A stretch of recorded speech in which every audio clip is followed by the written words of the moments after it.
Naiz irratian, bigarren kafea.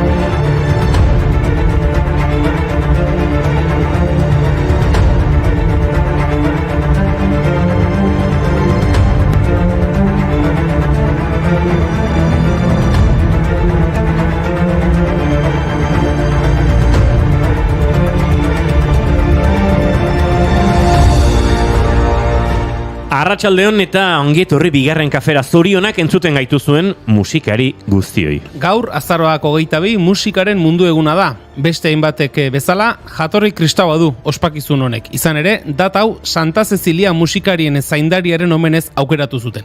Berari eskinitako erretratu guztietan, beti arpa edo beste musika tresna batzuk jotzen agertzen da.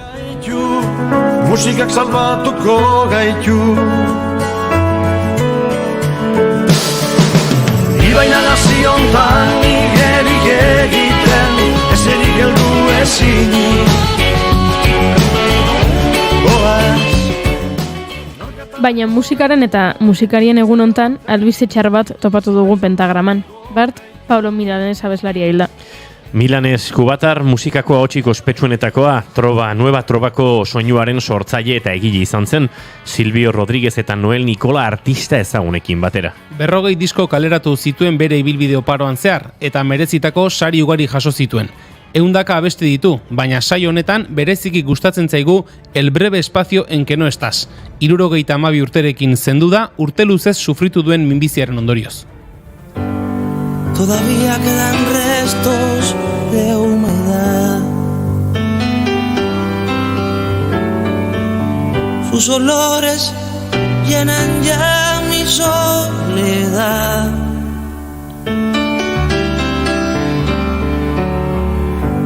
En la cama su silueta se dibuja cual promesa.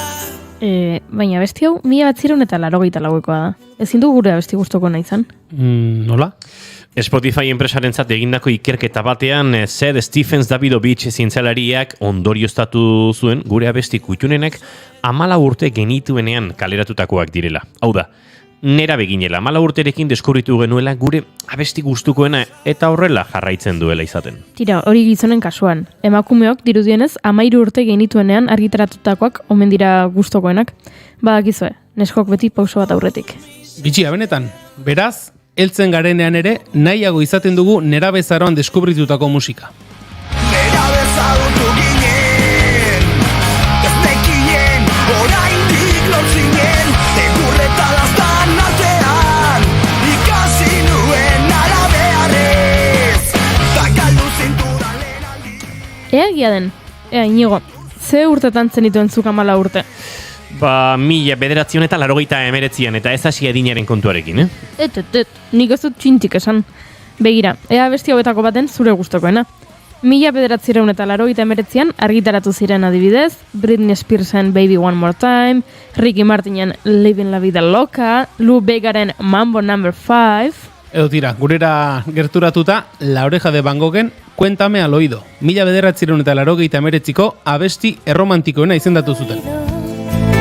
Muy despacio y muy bajito, porque tiene tanta luz este día tan sombrío. Cuéntame al oído si es sincero eso que ha dicho, o son frases disfrazadas esperando solo un guiño. Aitortu behar dizut, abesti hori gustatzen zitzaidala, bai. Zer edo zer bazekien beraz, Stephens Davidovitzek. Julen, zure txanda da. 2000 urtean, urte aldaketarekin batera. Urte hartakoak dira, Alejandro Sanzen, Cuando nadie me ve, Mikel Erentxunen California, Queen Afrikaren La Bomba, Tom Jonesen Sex Bomb, eta Zea Maizen Elektrizitatea. Azken arnazketak, azkenengo, segundu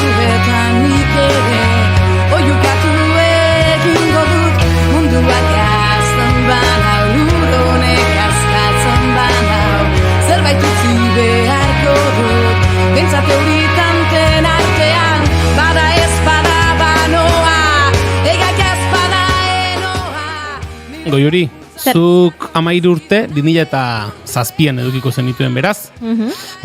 Urte hartan, Beyoncék ez zuen diskorik argitaratu, Bueno, orduan ikerketa hori gaizki dago. Ez da posible ezin liteke.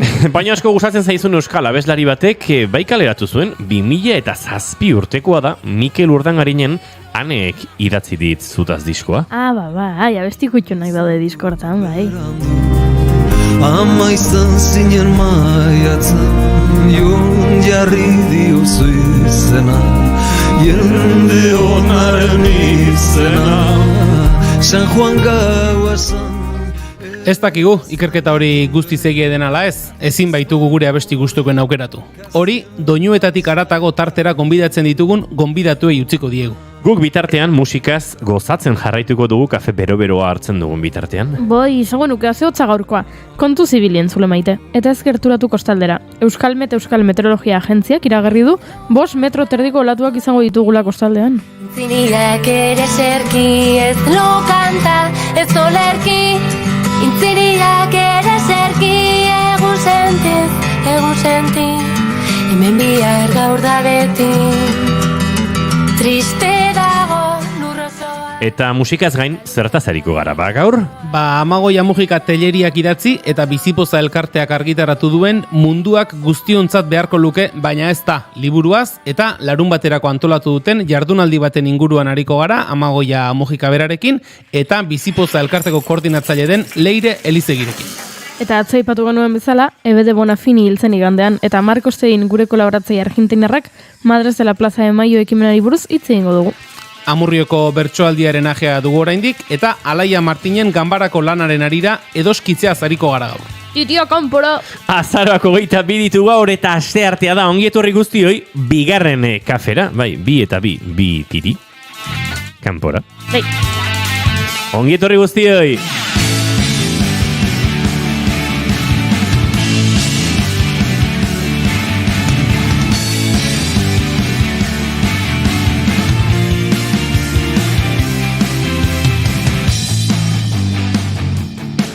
Zuekin Jaun Andreok txintxarrietan, txintxarriena. Julen Goikoetxe Orbegozo, Arratsaldeon. Arratsaldeon. Zuekin Jaun Andreok. Zintzarria joz gero... Zintzurra bustitzeko aitzakia baliatuko luken emakumea, Goiuri ez izan handi, Arratsaldeon. Lotxa, bea. Larun batean zintzorra ondo guztita, Aio. Izketan ari zaizuen hau eta tira, olatu nahasienetatik arnasan nola hartu ez dakiena, Inigo Asensio Lurbide gaur bigarren kafeak 275 du, azaroak 22, arratsaldeak 4 eta 15 minutu eta gu hemen 3 Laster Argentinara begira jartzeko prest eta 4 izateko. Urrengo 2 orduetan hemen izango gara zuekin. Bigarren kafean, naiz irratien.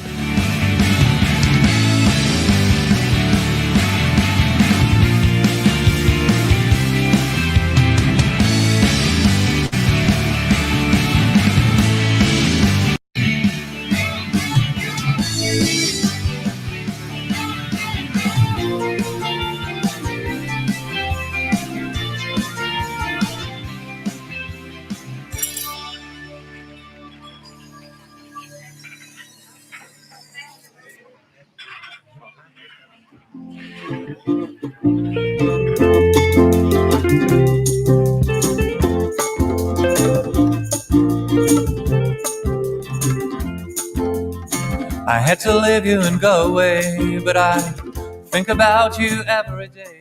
Eta guk noski saio abiatzeko maite duten tarteari egin behar diogu lekua, eta Julen Goikoetxe Orbegozo kontatu beharko digu asteko eta behin, zeinen bere maite duta. Bueno, ni gaur bi gauzatxorekin nator, nahiko laburrean. Batetik, maite dutez batetik datorren nolabaiteko maite dutxo bat. Jada 9 hilabete badira, Pablo González, euskal kazetaria,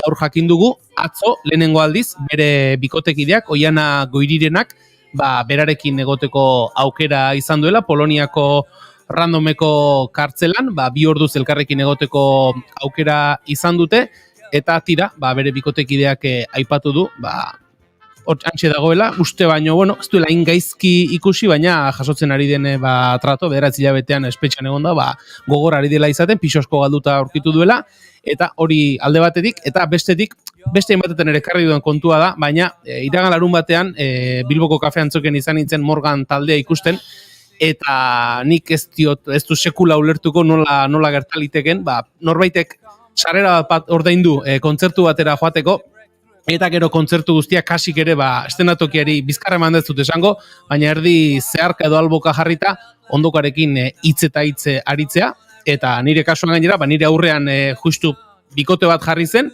biak elkarrekin hizketan egon ziren, eta elkarrekin hitz egiten ari ziren bitartean honena zen, mugikorra altxa, estenatokira begira, eta Instagramera etengabe historiak igotzen ari zirela. Eta nik barkatuko idazu, baina jende horrekin ezin dut. Igual irulogiko beste esku bat agertzen bada, horrelako jenari zaplasteko emateko. Aldela zabaltxeagoa, Zabaltxeagoa. Eta materiala liketa gogorrenarekin, eta arantzak baldin baditu hobe.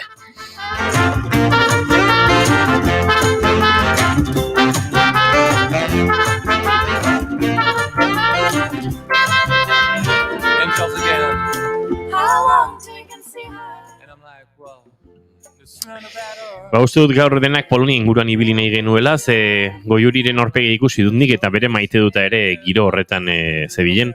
Baina lapurtu egin dira. Kolektibizatuko dugu, ze nik ere Poloniatik dakart maite duta.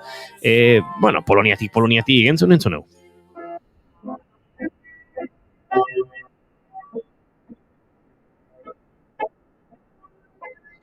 Bai.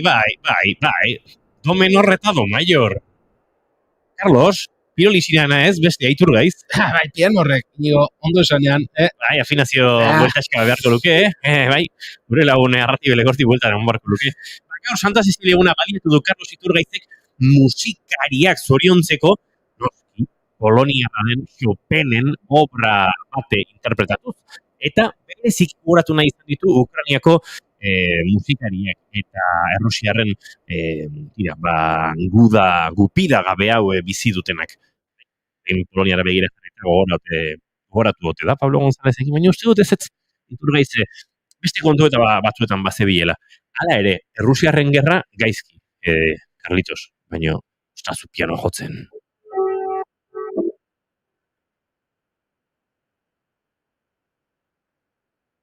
Igual afinazio bat, a ver, zer dion Iturgaizek. Eskerrik asko, Carlos, gora hit, hola, bai, hola biziliteke pertsona, hori ontu Santa Cecilia egun batean. Baina, afina horai ditu. Afina horai ditu da... Edo piano berri bat erosi, Carlos. Bueno, pianoa gitxura hona zeuken, baina afinatu inber, edo aukeran baina. Goiuri ez izan handia, konbalidazio eskatuko duzu? Ez que maite lapurtu di Julenek, eta orduan, orain zer egingo dugu.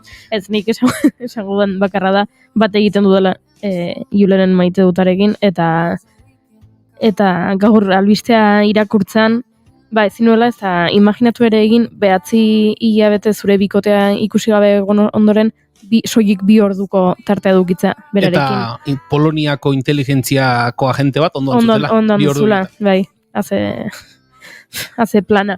Baina 2 ordu horiek, pentsatzen dut, oianaren zati izan direla, ez dakit, 3 segundo. 9 hilabeteren ondoren, denboraren erlatibitatea horrelako eta 2 ordu horiek, izan daitezela 4, 6, 8 eta infinitu, ostegunean, egingo dute beste bista bat, jakiteko zer gertatuko den Pablorekin, Poloniako epaitegietan, eta bueno, gu adi jarraituko dugu, baina horixe zen nire maite dute, eta nahiz eta Julenek lapurtu bidean, maite dute izaten jarraitzen da. 40 minutuz 1000 taupa da. Horixe sentituko zuen oianek, baina 2 orduz. Baina 2 orduz. Eta oso motz geratorien 2 orduz. Noski motz. Zoritxarrez horri buruz badakigu asko. Herri santu honetan. Ostirala, urteak ikusi ezaitu dala. Aspaldi hontan ez dizut idatzi, baina behin ere zaitut ahantzi.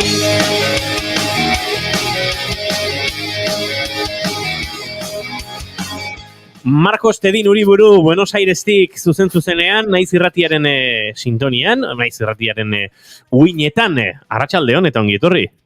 Arratsaldeon bai, hemen egordion zelan. Gu bigarren kafe hartzen gabiltza, eta zu esango nuke bigarren matea hartzen ari zarela? Bai, hori da. Lehengoa izan da partida ikusteko, ze gaur Argentinak egin du bere debuta munduko txapelketan, eta, bueno, hau da bigarrena orain eguerdian. Zein da zure maite duta, Marcos Zedin, eta alduzula aulki hori ez mugitu asko zentzuten du hemen oik zarata. Bai, baina konta guzu zein da zure maite duta. Eta etzia zu esan Argentina mundialen ikustea denik, ze Marcos Zedin oso futbol zalea da, eta kaso hori da bere maite duta gaur, Bueno, gaurko maite duta, zango nuke zaila dela, gaur gaulu egin dugu orduan egun katastrofikoa izaten ari da. Baina bai gaur zailetan... Barkatu Marcos ez jakitearren Argentina gaur galdu egin duela, ez da, ez asko zenteratu mundialean, Marco. Gaur zailetan altxatu naiz, partidu ikusteko, joan naiz lagun baten etxera, eta erabaki dut ibiltzen joatea, hori, ingurua eta giroa ikusteko, eta oso polita izan da, ze jendea oso goiz altxatu da gaur, eta bueno, jendea gonzan hori bozina jotzen, eta Argentinako banderekin orduan polita izan da hori bide txiki hori, baina, bueno, tamalez, emaitza ez da izan guk nahi genuena, orduan orain triste gaude, baina bueno, espero dugu urrengo partidan hobeto joatea. Urrundu intuenak berriz batuko gaitu.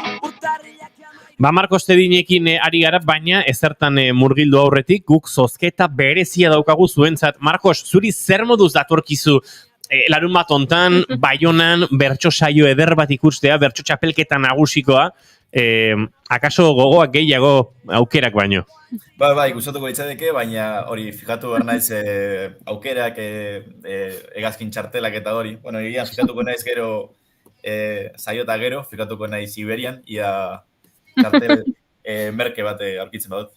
Bueno, topatzen baduzu esan eta guk zozketan murgiluko zaitugu, ze badugu sarrera bikoitz bat, hain zuzen ere, Baionako final erdikorako. Bertan bertxotan hariko direnak ere laizer kontatuko dizkizuegu, baina kontua da, zuek sarrera bikoitz hori lortu nahi baduzue, bigarren kafean entzungo duzuela oraintxe zozketarako bertxo bat, eta bertxorren amaiera asmatu behar duzuela.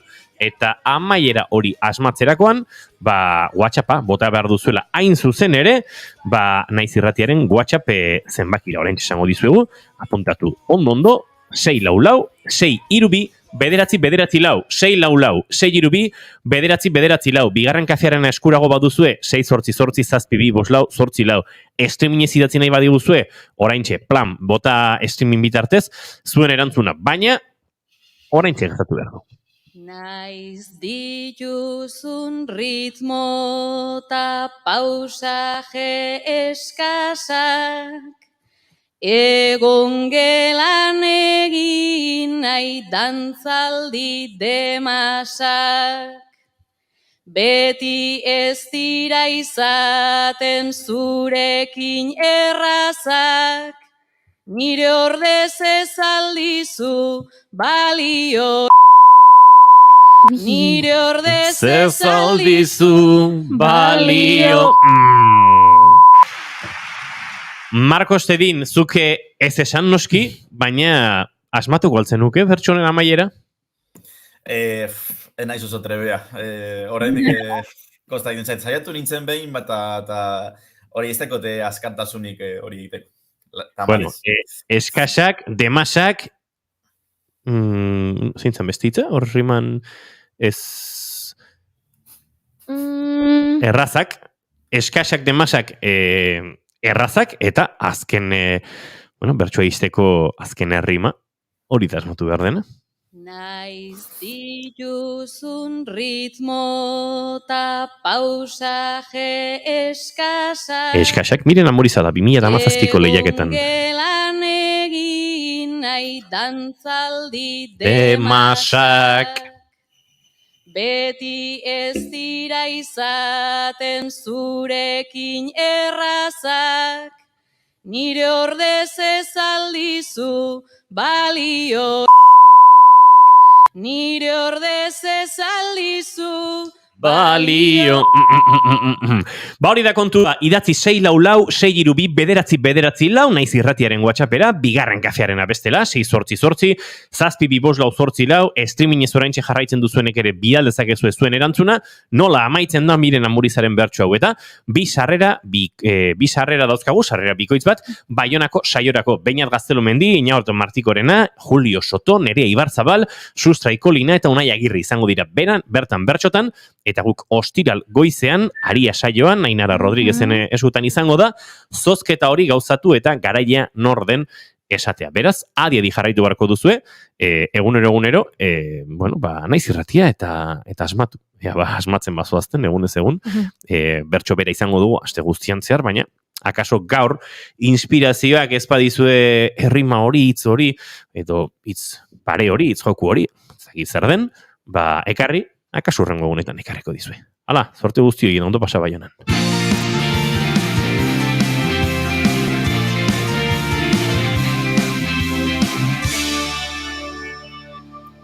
Bigarrenak ez direlako beti okerragoak. Bigarren kafea. Madre mientras su cuerpo es mecido por el mar en el que se sumerge dormido. Sueña tu abrazo, busca recuerdos a los que aferrarse. Buenos Aires ingurutik gabiltza bigarren kafean gaur Marcos Tedin Uriburu kolaboratzailearekin bertan da eta bai egunotan Buenos Airesek biziko du noski futbol sukarra bizi duen herrialde baten pasioa munduko txapelketa horren bueltan, baina ezpairik gabe notizia ere izan da eta ez edonolakoa Ebe de Bonafiniren heriotza atzo ere aipatu genuen gure irratsaioan.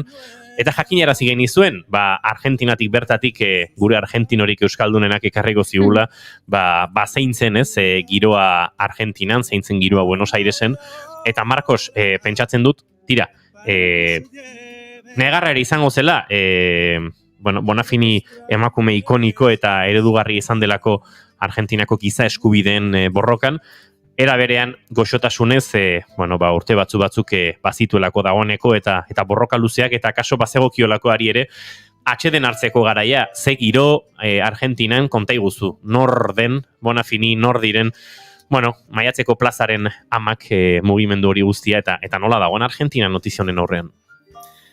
Egia da... Barkatu, Marcos, orain bai. Barkatu. Egia da orain, zan barko nuke, mundu guztian murgilo eta dauela munduko txapelketan gertatzen ari denean, baina atzo jai egun izan zen Argentinan, subiranotasunaren eguna izan zen atzo, eta, benetan izan zen Domekan, eta justo Ebe Bonafini hil zen Domekan orduan apurtxo bat hori emblematiko izan zen egun horretan hiltzea, zen berak beti defendatu egin zuen gure herriaren subiranotasuna, batez be estatu batuen arka. Eta egia da, orain mundu guztia ari da hitzaiten futbolaren inguruan, baina nahiko albiste garrantzitsua izan zen Domekan.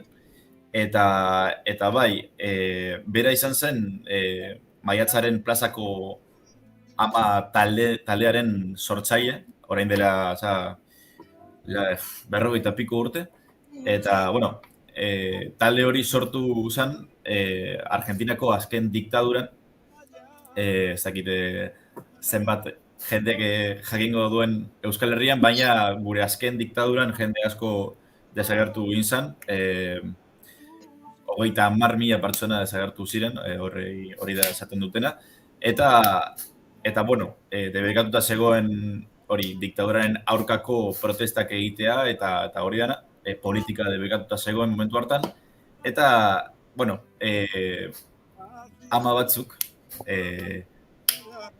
orain dela, urte asko, egun batean erabaki zuten maiatzaren plazara joatea eta horre manifestazio txiki bat egitea. Oso garrantzitsua izan zen, ze eurek izan ziren manifestatzeko lehenak horre diktaduran. Eta 14 ama joan ziren, 1900 eta an, joan ziren 14 ama, Maiatzaren plazara. Zer dago hor plazan? Bueno, hor dago Cabildo, oso eraikin garrantzua hemen Argentinan, Elisa, hori da hiriburuko plazarik garrantzuena eta Argentinako plazarik garrantzuena. Eta hor dago bebai Casa Rosada, eta hori da gobernuko etxea. Orduan, joan ziren amak, eta esan zuten, presidenteak hartu behar gaituz, eta ez, azkenean, polizia joan zen, eta kanporatu zituen. Zergatik, debekatuta zegoelako manifestazioak egitea. Orduan, hori amek erabaki zuten berriro joatea, baina plazari bueltak ematea. Orduan hasi ziren bueltaka. Orduan, klaro, eurek hor zeuden paseatzen, baina ez. Eta erabaki zuten bebai eramatea zapi txuriak, protesta moduan. Eta, horre joan ziren ama gehiago batzen, eta karo, aipatu behar da bai, ama hauen seme alabak desagertuta zeudela. Orduan horregatik joan ziren manifestatzera. Y caen los rostros en los charcos de corrientes, bajo hojas secas guarda sus sueños la gente. Y en la tormenta.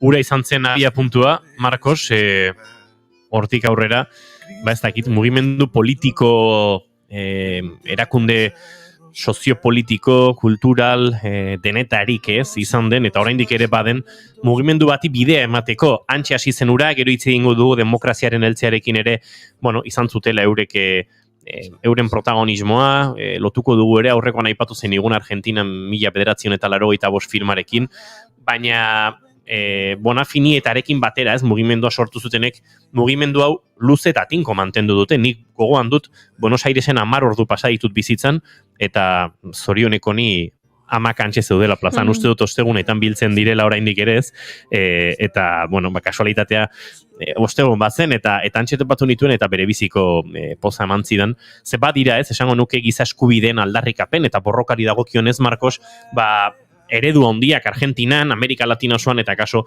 Amerika Latinaren politika ere jarraitzen duen mundu osoaren ez? Bai, eurek hasi ziren hori, giza eskubideen aldeko talde bat bezala. Gero egia da, hartu zutela garrantzia, oso handia, hemen Argentinan, eta azkenean niri behintzat, Euskal Herriera adibidez joan nintzenean narritu ninduen hori, nik nekien hain ezagunak zirenik, nik nekien hori, eta Euskal Herriera joan nintzenean Nora Cortiñas joan zen, Nora Cortiñas bebai izan zen hori taldean parte hartu zuen emakume bat, eta Ebe Bonafini Domekani hiltzena, bera bebai izan zen taldearen sortzailea, bera teorian hasi zen manifestatzen bigarren astean. Eurek hasi ziren ostiral batean, gero bigarren ostiralean agertu zen Ebe Bonafini, eta gero erabaki zuten ostiraletik ostegunera pasatzea manifestatzeko eguna, eta ostegunero arratsaldeko 3:00 amak horre zeuden, bueltak ematen, plazari, eta teorian erabaki zuten ordutegi hori, ze jende asko dau horre plazan, osteguneko arratsaldeko 3:00, eta orain argi dago, esan aldugu hori, garrantzi handia hartu zutela, orduan bai, erabakia egokia izan zen. Horre, Marcos, ez dakit, Bonafiniren eriotzak aipatzen dudan bezala, markatu du ez, Argentinan alako, omenaldirako, luturako edo denerako espazio bat, baina era berean, mugimenduak berak jarraitzen du, ez dakit, irratikate bat, aldizkariak, unibertsitateak, denetarik sortu dute Maiatzeko plazaren amek euren mugimenduaren baitan ez. Bai, azkenean gaur egun, naiz eta giza eskubideen aldeko talde bat sortu horren, orain dira, bebai, talde politiko bat,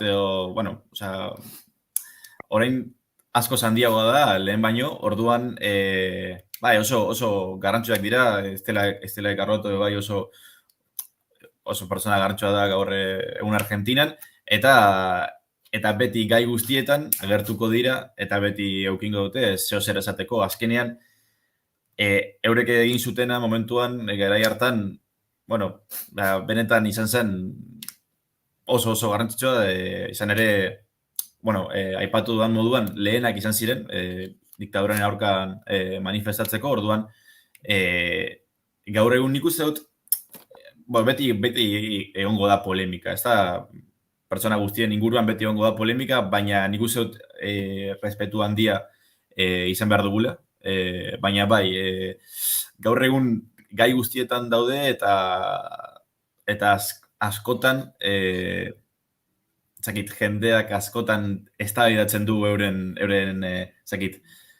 orain daukaten joera edo izaera, baina nik uste dute hori historia kontuan hartuta oso garrantzitsuak direla eta hori respetu handiko pertsonak direla.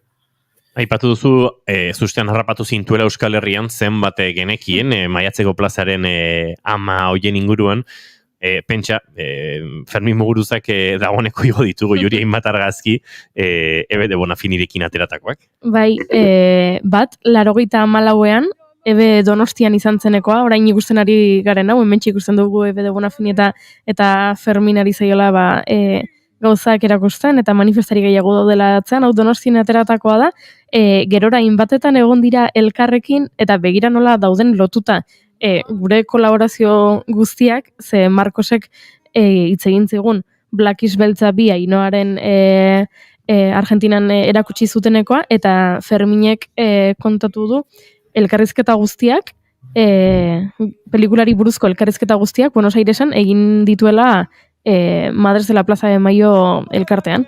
Han bertatik egin zituela elkarrizketak eta oso lotuta egun da, eta bai, berak erakutsi dizkigu hainbat argazki. Horrek, Marcos, bagara matza beste hausnarketa batera, lehen aipatu dut, aipatu dituzu zapitxuri horiek, bueno, badago azken aste hauetan, Argentinan pixka lehenago, orain Europan ere badabil, Espainiar estatuan akaso bereziki, Argentina 1985 pelikula beraz, zuk aipatu zenigun, zuk hitz egin zenigun horri buruz, eta esango nuke azken asteetan Bonafiniren heriotza, pelikula honen agerraldia, bueno, Argentinan bidelaren diktadurako desagerpen, giza eskubideen urraketa, tortura, hilketa guzti horiek, bolo dabiltzala eta Argentinako iritzi publikoan bueno, oso presente, ez? Elkartu dira bata eta bestea nahi gabe ere oso denbora gutxian. Bai, eta azken saioan aipatu genuen bezala, nik uste dute gaur oso egun, bizirik mantendu behar dugula eztabaida hau, ze askotan jendeak, bueno, azten da, iritzi polemikak izaten, eta jendeak azten da ahazten, eza? Eta bueno, olako historiak oso garrantzitsuak dira, bueno, historian bizirik mantentzeko, eta orain Bonafinirena nik uste dute, bueno, bai, gonbidapen bat da berriro, eztabaidatzeko, berriro gogora ekartzeko gertatu zena, eta bueno, azkenean nik uste dut garrantzitsuena dela ez ahaztea, eza? Gure historia gertatu dena, ona eta gatzabe bai, hori, gogoratu behar dugula, hori, berriro ez gertatzeko.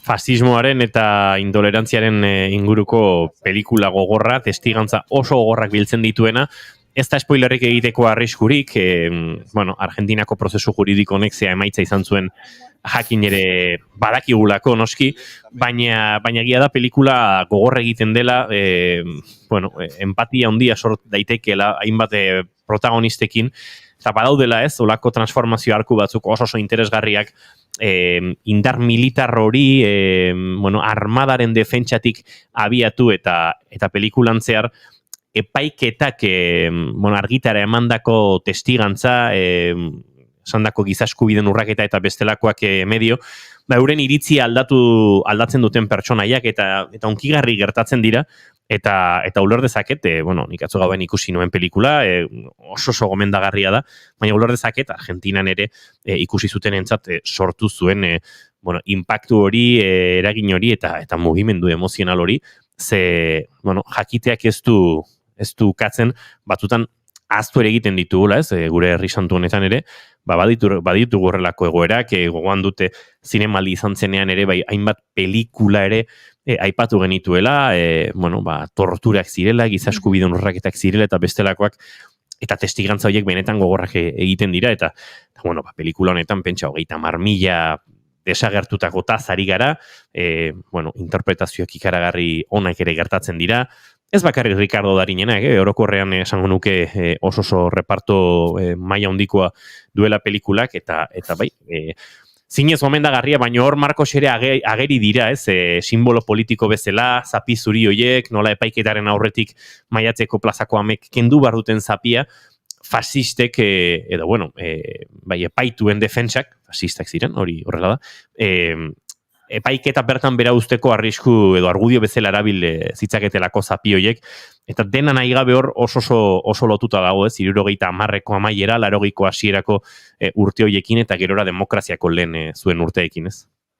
Bai, hor pelikulan agertzen dira mehatxuak, eta hori, bertan bera usteko, bueno, usteko zorian, egon zala epaiketa, baina, bueno, beti izan dugu, ez da, fikzioak batzuetan ez du oso dirudikatzen benetan gertatzen dena, eta bueno, izan alda purtxo bat, zelan da, morboso, baina azkenean, pelikulan ikusten duguna, pelikulan dauden, zelan, testimoniak eta hori dana, ez da nahikoa. Osea, benetan, irakurtzen baduzu militarrek egin zutena, pelikula agertzen dena nahikoa da bai, baina ez da benetan, osea... Bai, ez guztiaren isla, hori epaiketan ere etengabe esaten dute, ez, estrasera fiskalak esaten du. Hau, ondarra alen imino bat besterik ez da, baina balio dezala epaitegi honen aurrean erakusteko, errealitate oso hori zein den. Eta errealitate oso hori, Marcos, zuk diozun bezala, hori, ondarrale hori baino askoz gehiago da ez. Bai, eta bueno, orain Maiatzaren plazako amak ari garela, bueno, aipatu behar dut, adibidez, Azuzena Bizafloren kasua, bera izan zen, Maiatzaren plazako amaren sortzailea, eta ezakit, nik uste bigarren urtean edo lehengo urtean militarrek hartu egin zuten, eta bueno, egin zuten zerbait hemen esaten dena vuelos de la muerte, ezakit... Bai, eriotzaren egaldiak. Baina hori, nik uste niri beti, nik uste hori dela gugorrena, eta hori, jakiteko, jakin nahi baduzue, bilatu, eta hori da nik uste dute,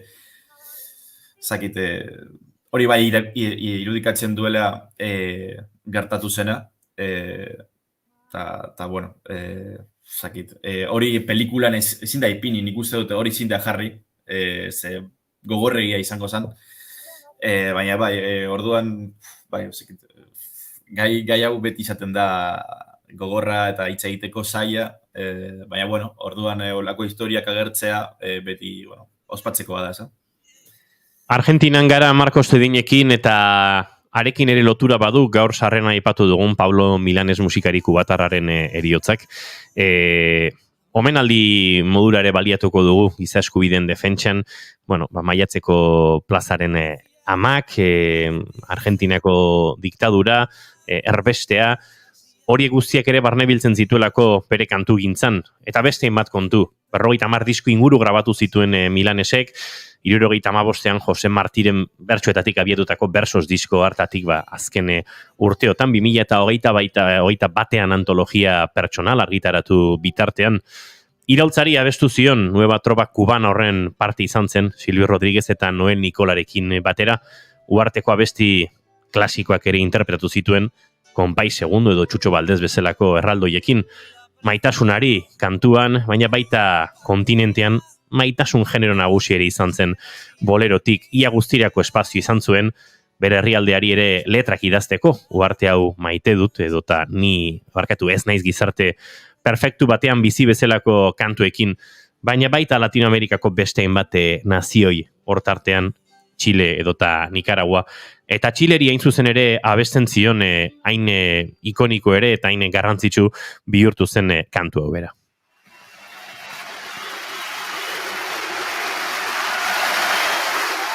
Argentinan dira, txalo hauek zuzeneko kontzerto izan zen, Silviorekin batera eskenitakoa, eta ez da edonolakoa, 76an argitaratu zuen, bizitzak ez du ezer balio izeneko disko hartan, La vida no vale nada, baina Miguel Enriquez ezker iraultzailearen, ezker iraultzaileen mugimenduko kidearen eriotzaren ondoren, Pinocheten estatu kolpearen ondoren, han izan zen errepresio politikoaren biktima, baina keinu asko ere baditu, Salvador Allenderi eta beste hainbat giza eskubide eta askatasunaren aldeko borrokaren aldeko kidei. Zuzeneko hau Buenos Airesen izan zen, 1984ean, aipatzen ari ginen, epaiketa horiek baina urtebete lehenago, eta Argentinan Marcos okerrezpanaiz demokraziak urtebete eskatxe edo hilabeteak besterik ez zituela, baina Inigo Silvio Rodríguezek eta Pablo Milanesek aitortu dute Argentinara itzuli zirenean ez zutela Argentinar herriaren konkista musikala egin behar izan besteen bat munduko tokitan egitea egokitu zitzaien bezala. Argentinarrak zai zeudela, bazekizkitela haien kantuak eta askatasun gosear geraman zituela Jo pisaré las calles nuevamente bezalako kantu hau.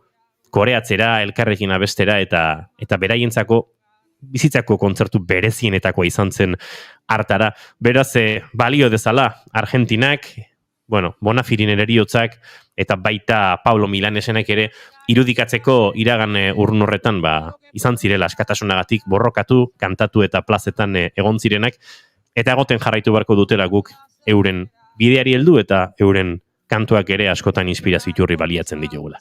Marcos Tedin Uriburu, besarkada handi bat, Buenos Airesera eta laiztera arte lagun. Vale, bai, besarkada bat. Adio. Yo vendré del desierto calcinante y saldré de los... Yo pisaré las calles nuevamente, Pablo Milanés, antxe Argentinan, 84ean, giro politiko mugitu bezain ederrean, demokraziaren astapenak ziren, Argentinan eta zorionez antxe jarraitzen dute, euren gora bera eta guzti. Yo unido al que hizo mucho y poco, al que quiere la patria liberada, dispararé las primeras balas, más temprano que tarde sin reposo. Retornarán los libros, las canciones que quemaron las manos asesinas. Renacerá mi pueblo de su ruina y pagarán su culpa los traidores.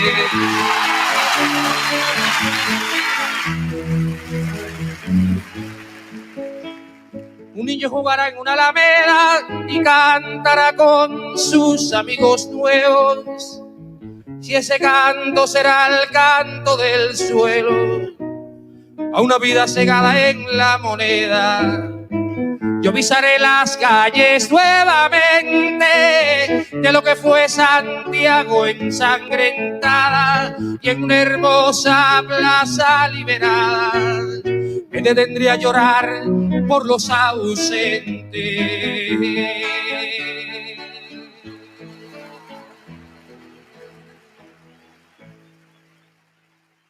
Bederatzi minutu arratsaldeko 5:00 bagoaz aurrera bigarren kafean, naiz irratian.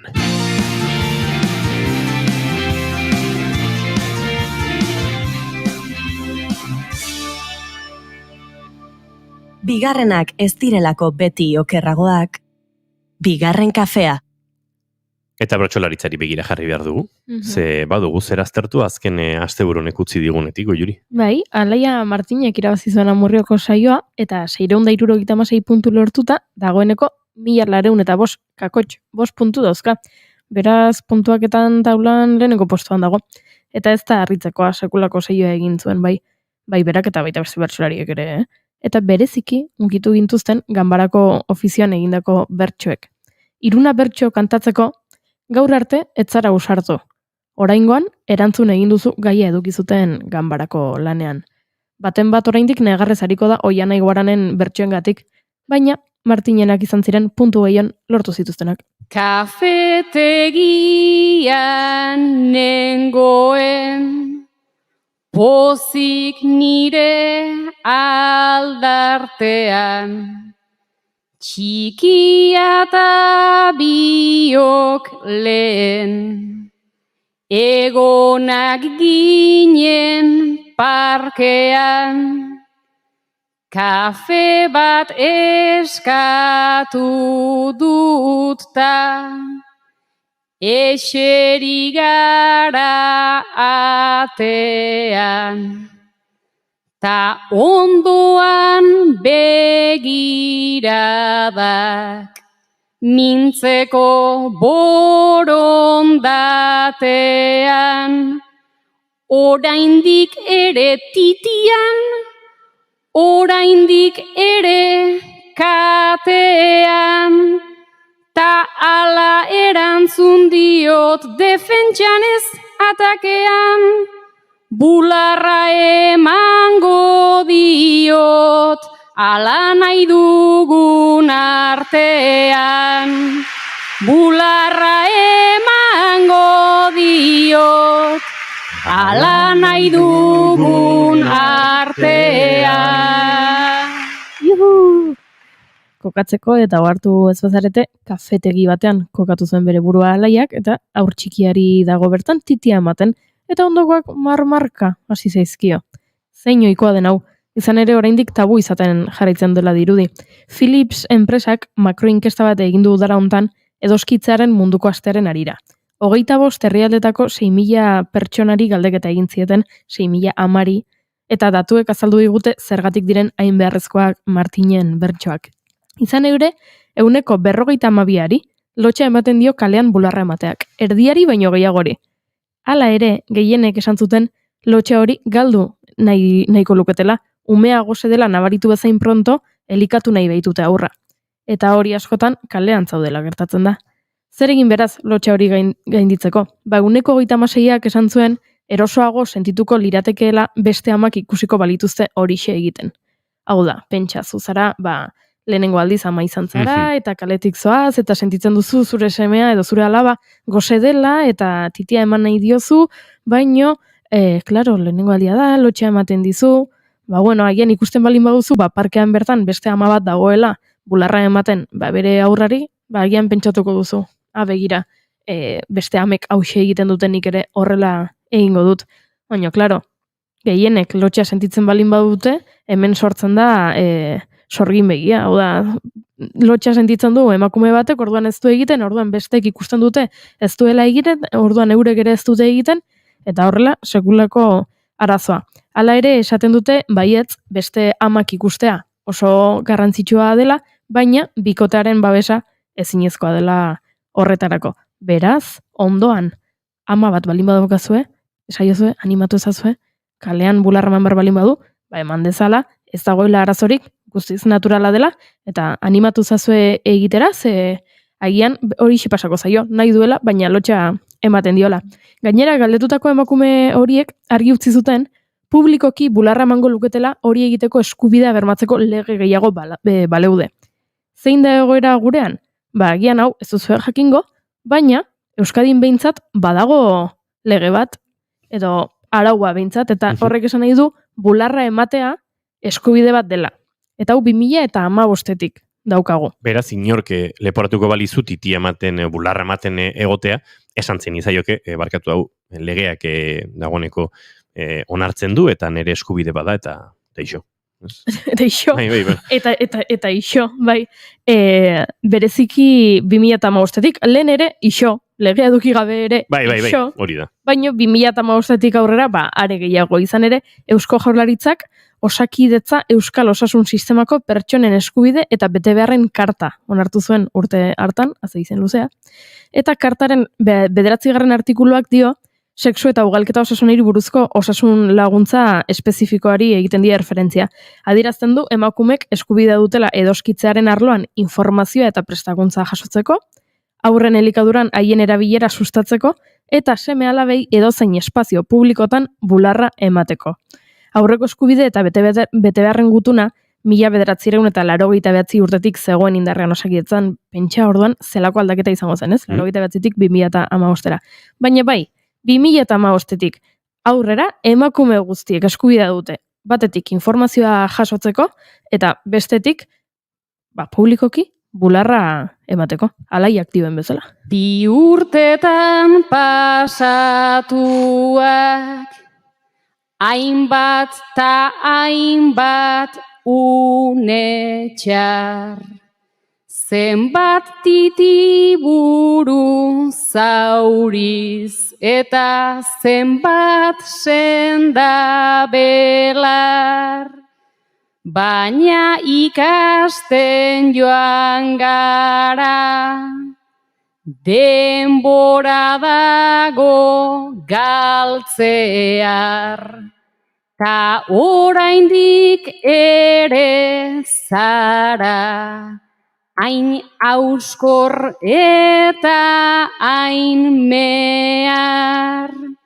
Beraz nere txiki polit, zuk behar banauzu behar, hartzazu lasai titia eta lasai egin negar.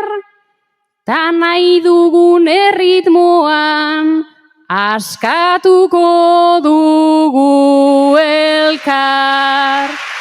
Ta nahi dugun erritmoan, askatuko dugu elkar. Makroinkestaren zifra horiek eta Laia Martinen bertsoek adierazten dute neurri handi batean ama askori gustatuko litzaiekeela gizarteak edoskitzeari buruz duen ulermena eta pertzepzio orokorra aldatzea. Desegoki izatetik, zaintza ekintza natural eta funtsezkoenekotzat jotzera pasatzea. Eta aldaketa hori gertatu alizateko, pertsona gehiago ezi behar dira haren balioari buruz.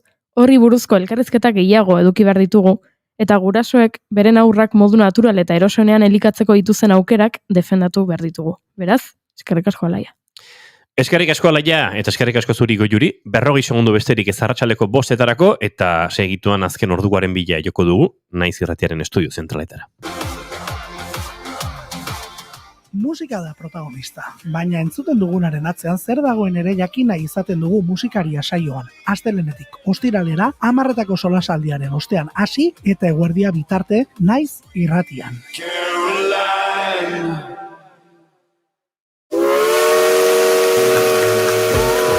Naiz bidaiari aldizkaria irratian ere bai. Alba Cabrerarekin asteazkenero arratsaldeko 7:00. Uinen bidez bidaiatzeko prest? Naiz Irratia. Arratsaleko 5:00 ditugu eta esan bezala bagoaz azken ordukoaren bila, Naiz Irratiaren estudio zentraletara, Egoi Belategi, arratsaldeon. Arratsaldeon ekipo.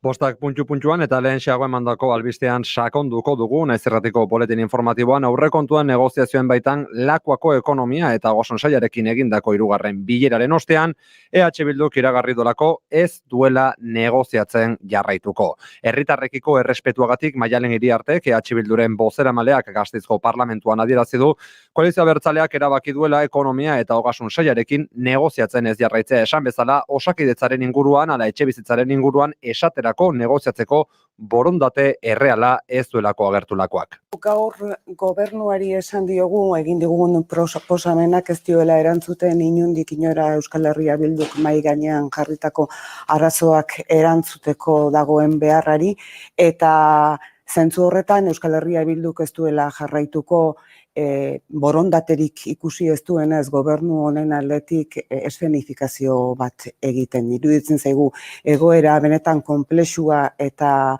kezkagarria dela, eta herritarrei zor diegun zintzotasunagatik eta leialtasunagatik ez dugula jarraitu behar egoera hau nahasten. Pedro Azpiazuk zuzentzen duen saiak hirugarren bilera sorta egiten ari da astearte honetan oposizioko talde ezberdinekin. Lehen bilera esan bezala EH Bildurekin izan da eta dagoeneko jakinarazi dio honek ez duela aurrera jarraituko antzezpen gisa ikusten dutenarekin. Arratsaldeko 4etan duela ordubete inguru elkarrekin Podemos Izquierdaren hitzordua izan da, baina badirudi hauek ere ez dutela adostasunik lortu bertan. Azkenik PP Ciudadanosekin bilduko da Azpiazuren taldea gaur arratsaldean zergen jaitsieraren balizko akordioa baldintzatuta datorren bilera batean.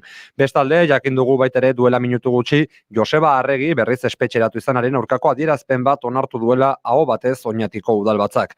Arregi 76 urte dituela eta zigorraren 3 laurdenak beteta dituela azpimarratu dute, deklarazio horretan, Audientzia Nazionalak bera espetxeratzeko agindu eman eta 24 ordu eskasera. Zentzu honetan baitare entzule, sarek euskal presoek espetxean pairatzen duten egoeraren inguruko azterketa plazaratu du, eta 3. gradurako oztopoak dira egun egiaztatu duten arazo nagusia. 3 euskal presotik iabik erdi askatasuneko erregimen horretan egon beharko luketen arren, azken aldian atzera pausoak ematen ari direla ohartarazi du sareko bozeramale Bego Atxak. Dagokionean, gai honetan oraindik ere salbuespena nagusi dela esan genezake.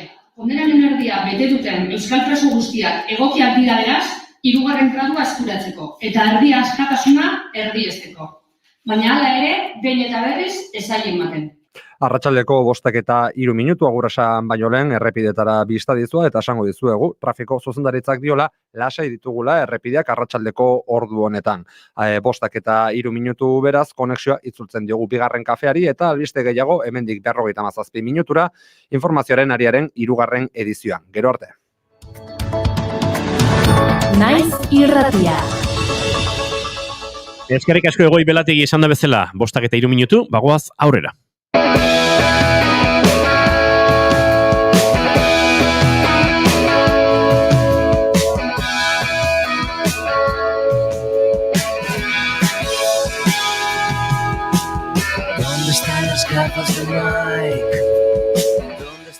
Bai, entzule, Goiuri hemen aurpegi arraroa jartzen ari zaigu Julen eta biok, Julenek kantua entzuten hasi orduko aurpegi pozgarria jarri duelako.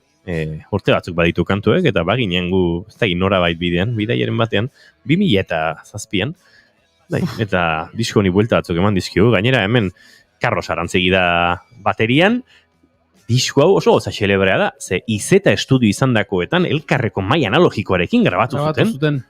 Bai, eta Iñaki Jarena, Iruñarrak, Estudio 21-oren arduradunak ere, egin zituen hor grabazio laguntzaile lanak, eta oso disko euskalduna. Javi Pedreira zen gitarrarekin? Javi Pedreira gitarrarekin, Jakob Regilon basuarekin, eta Kikik berak grabatu zituen teklatu batzuk. Bai. Eta gero zuzenekoetan kotxe moduko batean jartzen zuen teklatua, eta... Bai, han laukote formatu. Bai. Tira, bau aipatuta, esan behar dizuegu, uste dut inoiz egin ez dugun zerbait egin behar dugula bigarren kafean, eta da eduki bat errepikatu. Ez alperkeriagatik, ez zuela pentsa. Baina joan den ostiralean entrevista ederra eskaini ziguten Botikazan institutuko zuzendariak eta bertara 50 urte beteta hurbildutako ikasle talde baten arduradun medokide batek, baina arazo tekniko bat izan genuen guk geuk eta entrevistaren amaiera aldera entrevista elkarrizketa hura moztu egin zen, pena eman zigun, eta baita eurei ere, Bilbo inguru horretan denak zeuden, 30 ez da izen malagun, antxe denak entrevistan zuten, eta esan genien, datorren astean errepikatuko dugu, atzo saiatu ginen, baina nahiko eduki mordo bagenuen, eta gaur tartetxoa egin diegu, beraz, gurekin izango diren Leire Elizegi eta Amagoia Telleriarekin bizi poza elkarteak aurkeztutako proiektu eta liburu berriaren inguruan mundua guztiontzat behar luke, baina ez da horren aurretik, egingo dugu Bilborako salto txikia.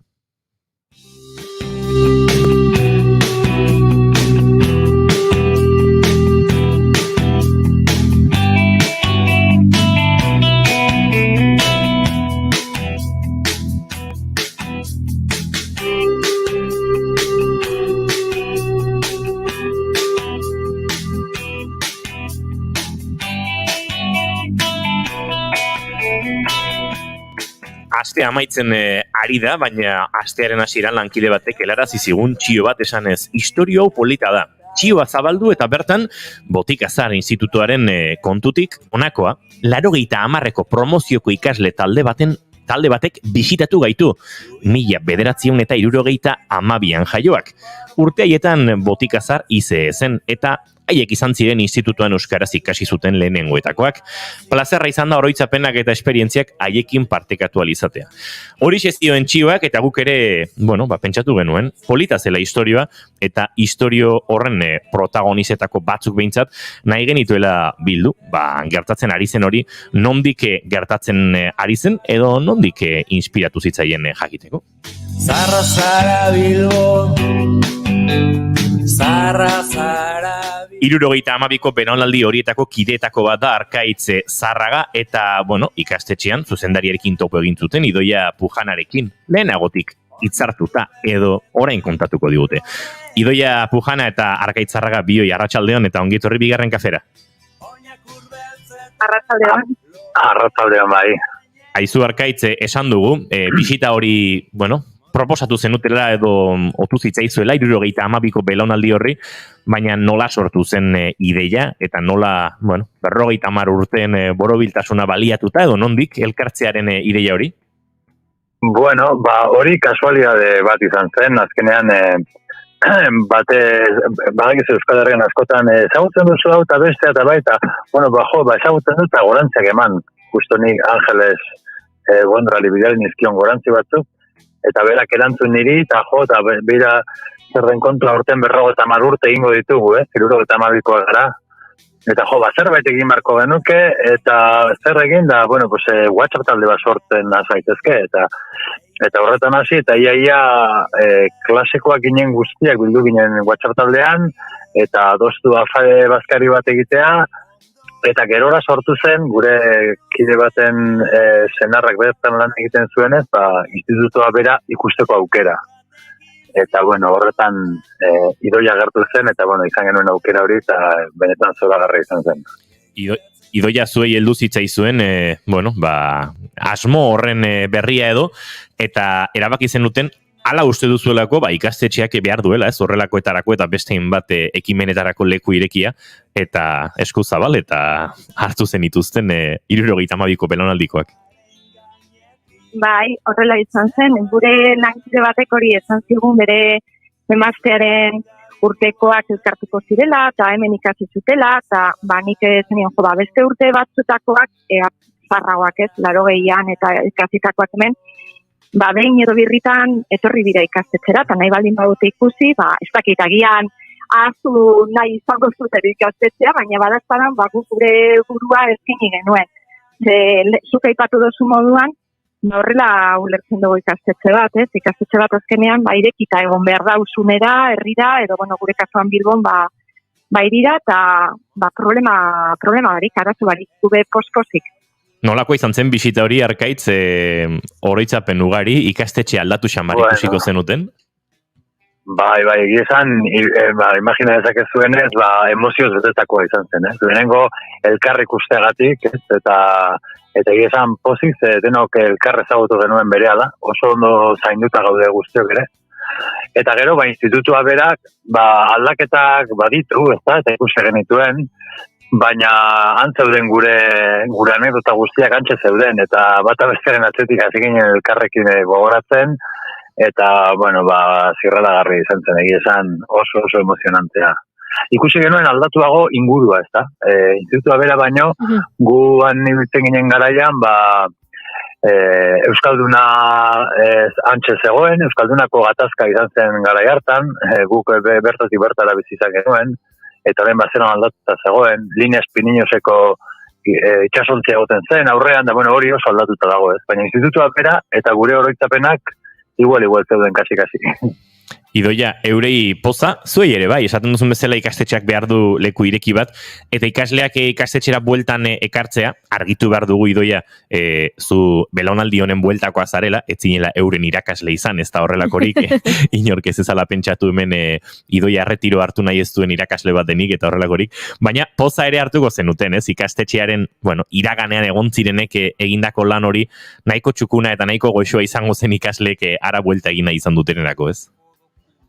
Bai, nik justu belaunaldi horretako naiz, urte bat zarragoa, 71koa. Eta, baina haiek ezagutu zituzten irakasle batzuk nik ere bai ezagutu nituen, zeia desente nabil hemen lanean, ez? Batez ere, izan ziren garai hartan euskeraz hasi zirenak irakasten, eta batzuk nire lankideak izan ziren.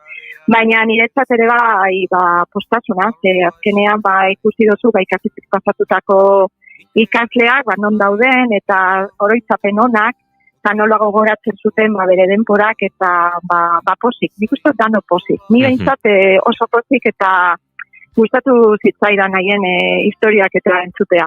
Arkaitz honek 80ko hamarkadara garamatza, zuek 72koak zarete, 80ko hamarkada botikazarri inguruan euskeraz ikasten ari zen belaunaldien artean lehenengotakoa zuena, eta hori bazen urri batean erronka bat ere, ez da? Bai, bigarna ginen gu, beste talde bat zegoen goragoko ikasleak, egia zen gurea nahiko talde berezi izan zen, euskarazko bigarna eta nahiko mugituak ginen, hori ere egia da. Eta, beste Bilbo bat zan, ez da? Orduan dena zegoen pilpilean eta gauza asko egiteko, euskararen munduan ere, gu bitxi ginen hor, bi talde geunden, esan bezala, eta egin genuen urratsa egia da, komentatzen genuen guk, klasek euskeraz ematen genituen, eta maila ona bagenuen, baina gero kalean, edo patioan edo gure artekoa erdera zan, gu erderaz, biltzen ginen, lagunarteko horretan, ez da?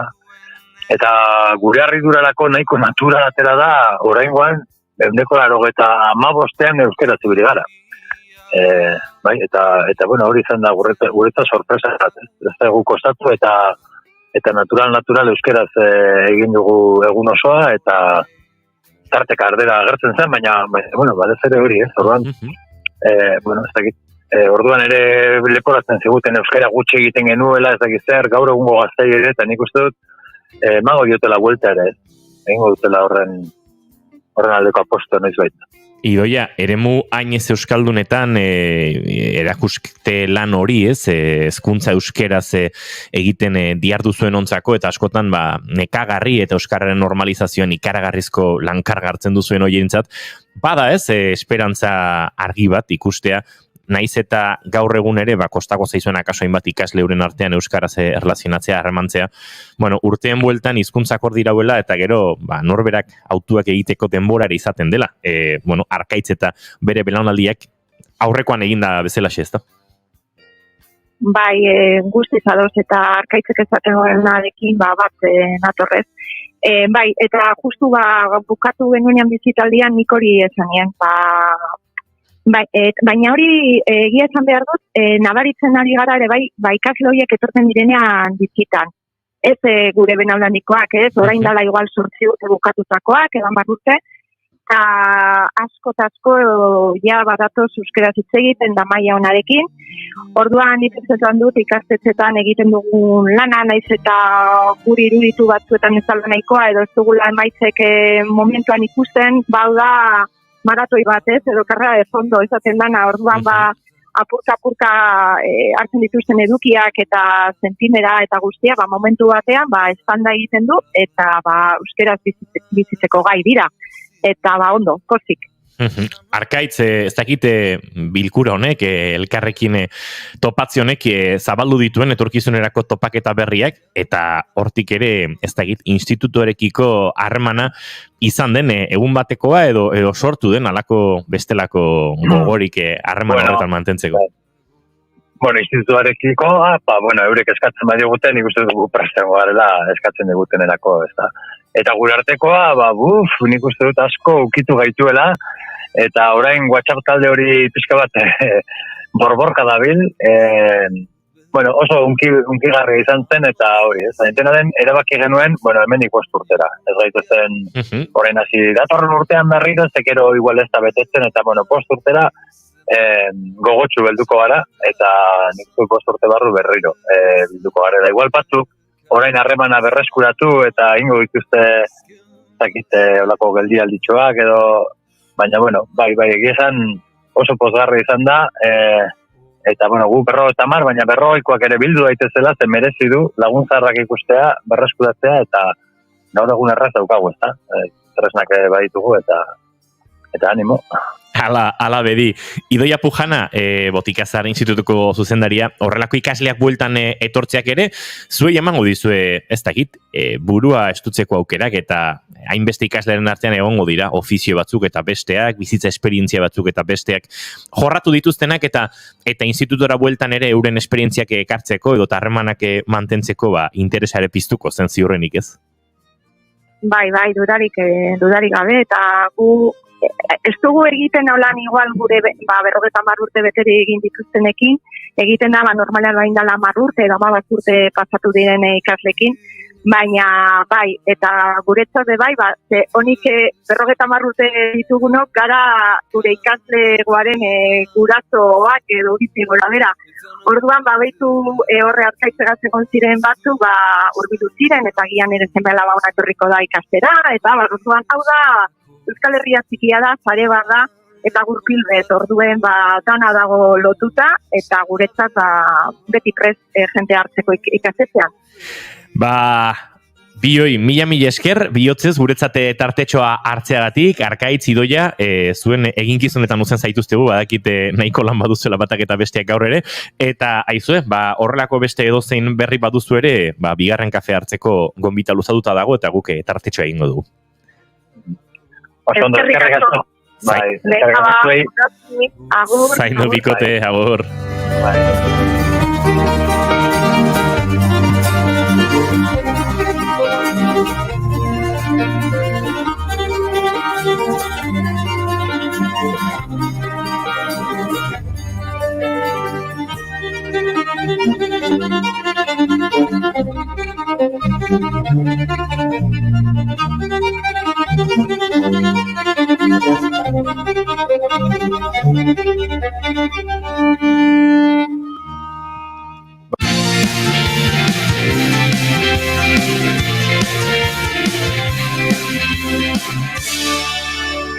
Bigarrenak ez direlako beti okerragoak, bigarren kafea.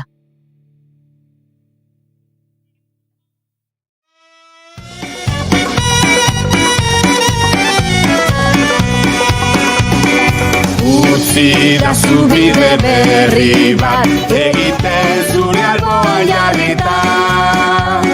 Zurekin eman gura ditut urratxak, murbildu nautki baten korrika.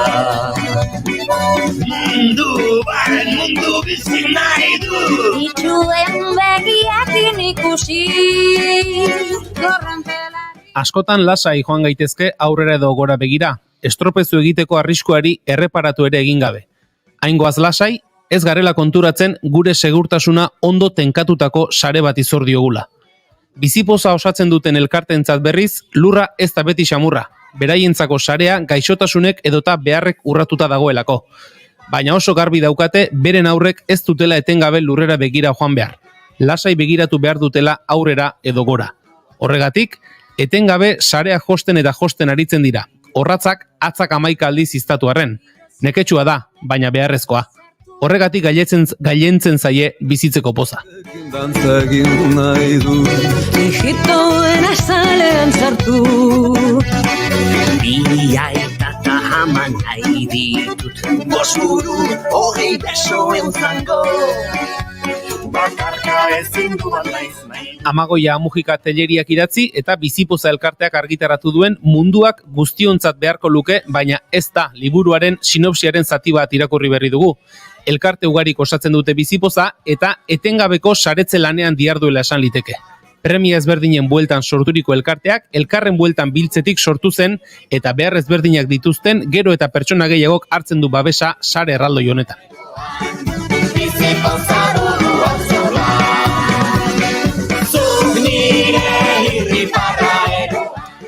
Aipatu dugun liburuaz eta larun bat honetan azaroaren 26an goizeko 10:00 aurrera Usurbilgo Sutegi Aretoan Bizipoza elkarteak antolatuta egingo den zaintza sistema publiko komunitarioa zaritzeko, bi lagun gonbidatu ditugu bigarren kafera. Amagoia Amujika Telleria munduak guztiontzat beharko luke, baina ez da liburuaren idazlea, eta Leire Elizegi Beloki Bizipoza elkarteko koordinatzailea.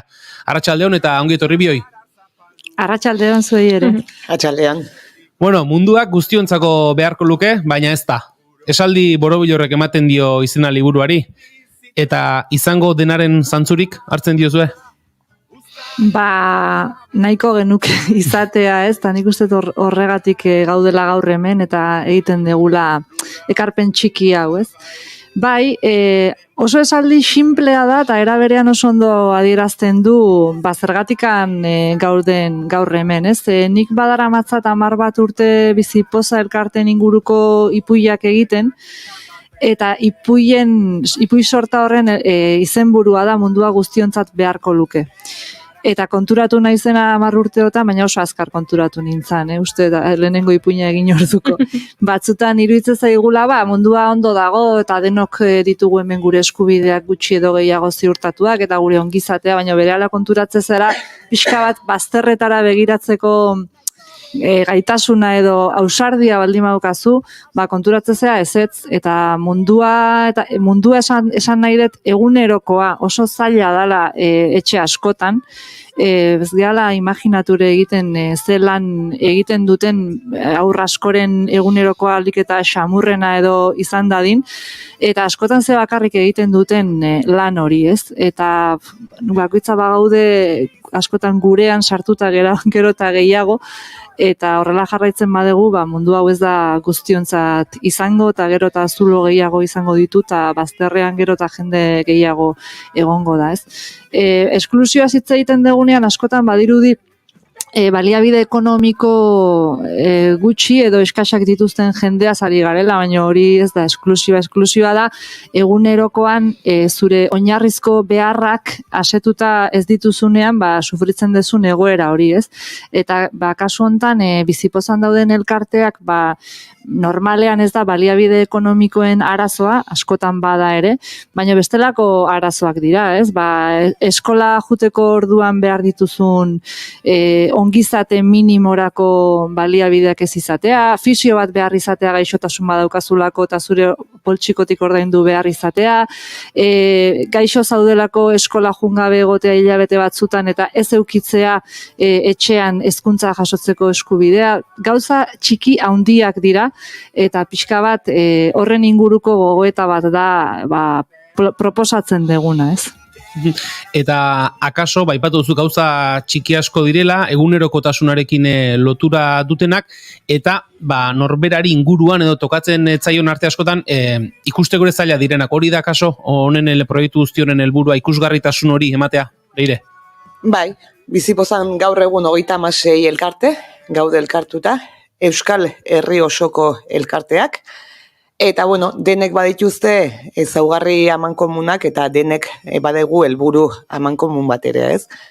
Elkarte guzti hauek denak, Amagoiak ere esan duen bezala, izaera bereziko gaiak lantzen dituzten elkarteak dira, denak haur eta familiek osatutako elkarteak, eta, egunerokoan borrokan lanean dabiltza, helburu amankomun batekin, ez? Bizipozak ere aldarrikatzen dugun helburu horrekin dela, munduak guztiontzako izan beharko lukela, ez?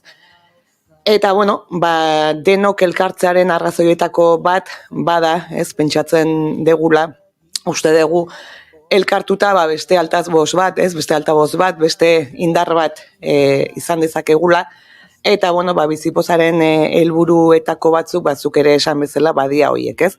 Gai guzti hauek gizarteratzea, sensibilizazio lan bat egitea, eta, Amagoiak esan duen bezala, ertzetan dauden gai guzti horiek bildu eta denak erdigunean jartzea. Horretan ari gea egunerokoan. Amagoia, hasieran aipatu duzu, liburuaren aurretik ipuin sorta bat ere egina bazenuela, baina liburuari izenburua osatze aldera, baina ez da esaldi hori erantzi diozu. Zergatik dator orain liburu hau, ez dakit, zure ideia izan den Bizipozari proposatutoka, Bizipozako proposatu dizuten zuri, konta iguzu, nondi datorren? Berez, liburu honen abia puntua Peio Manterolaren masterrai amaierako lan bat da. Peio Manterolak oso lan mardula egintzun Euskal Herriko aurren eskubide egoerak gizarte eta hezkuntza ikuspegi batetik, eta lan oso mardula da, ertz asko ditu, asko teorizatu du, autore askoren lana bildu du, eta liburu potolo batekin neregana gerturatu zian, elkarlana aspaldikoa daukagulako, eta esan ziaten, honekin zer egiten deun. Eta nik pentsatu nuen, eharra, ez? Kontua da, lan mardul horretan, badaudela ideia oso interesanteak, galdera asko pizteko txispa diala, baina hoiek modu askoz arinagoan edo irakurterrazagoan edo jaso behartziala ikusi genuen, ez? Orduan pixka bat egin detena da Peioren lan mardul hortatikan ari batzuk atera, ari mataza batzu horiei tira egin, eta pixka bat nik gorputzean nitun sensazio batzuekin, ze bizipozako elkarteekin harremana badaukat, horren guztiaren nahasketa bat izan da, ez? Orduan Peioren lana dago oinarrian, baina pixka bat nire begietatik edo nire galbaetik pasata, eta saiatu naiz modu arinago batean, jende guztiaren gana iristeko moduko ideiak dialako, importantea dalako denok buruan izatea hori, munduak guztiontzat beharko luke, lehenengo galdera hori da, ez? Ados gaude hortan, denontzako mundu bat eraiki behar deuta, karos, seguraski denak baietz esango dugu inungo zalantzari gabe, ez? Guazen pentsatzea, zer falta zaion gure mundu guztiontzako izateko. Eta gero nik uste liburua badala, eta segurazki Leirek hori hobeto esango dula, baina pauso bat aurrera begira ere, Bizipoza elkarteak urte asko daramatza lanean, izaera bereziko elkarte hoien beharrak entzuten, biltzen askotan, bozgorailu lan hori egiten, eta hori guztia egiten du voluntariotza oinarrituta. Eta voluntariotza zalantzari gabe oso balio interesantea da, ez? Nik nahi dut jendarte bat empatian gainean eraikia, elkartasunaren gainean eta voluntariotzaren gainean. Baino, eta hori da pixka bat orain planteatzen den urratsa, hori da behar deguna edo benetan justizia soziala betetzen den jendarte bat, eta gero beste guztia hori ez dut esango adornatzeko, baina bai goxatzeko edo janzteko, edo justizia soziala hitz egiten hasteko garaia dela erabaki du uste Bizipoza elkarteak, eta pixka bat jardunaldiak ere hortik dijoaz, ez oso ondo, voluntarioena oso ona da eta beharrezkoa da,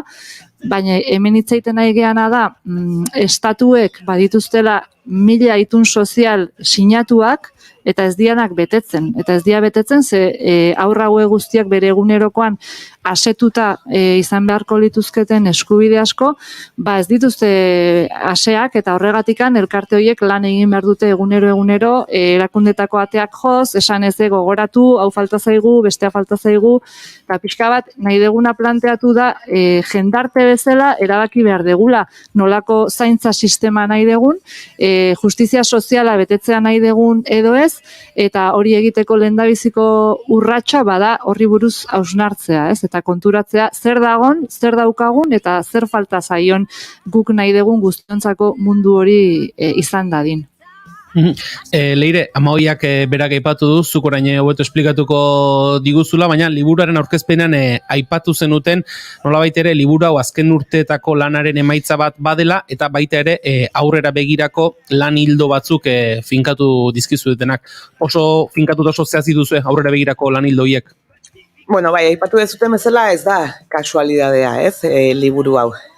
Badia 3 urte Peiorekin elkarlanean hasi ginana, eta, bueno, ez, Bizipozaren sorreratikan beti ari hitz egiten elkarteen beharrez, eta oraindikan ere bete gabe dauden eskubideez, ez? Eta, bueno, baritu gaitezke horretaz hizketan, baina, bueno, ikusi genuen beharrezkoa bagenula ere, benetan, ez, azterketa sakon bat egitea, benetan identifikatzea zein dian behar guzti horiek, zein dian bete gabe dauden eskubide guztiek, eta orduan, Peio, ez, bere masterbukaerako lanerako, lan horretan hasi zan, abiatu zan, eta Amagoiak esan duen bezala, lan mardul bat eta sendo bat egintzun.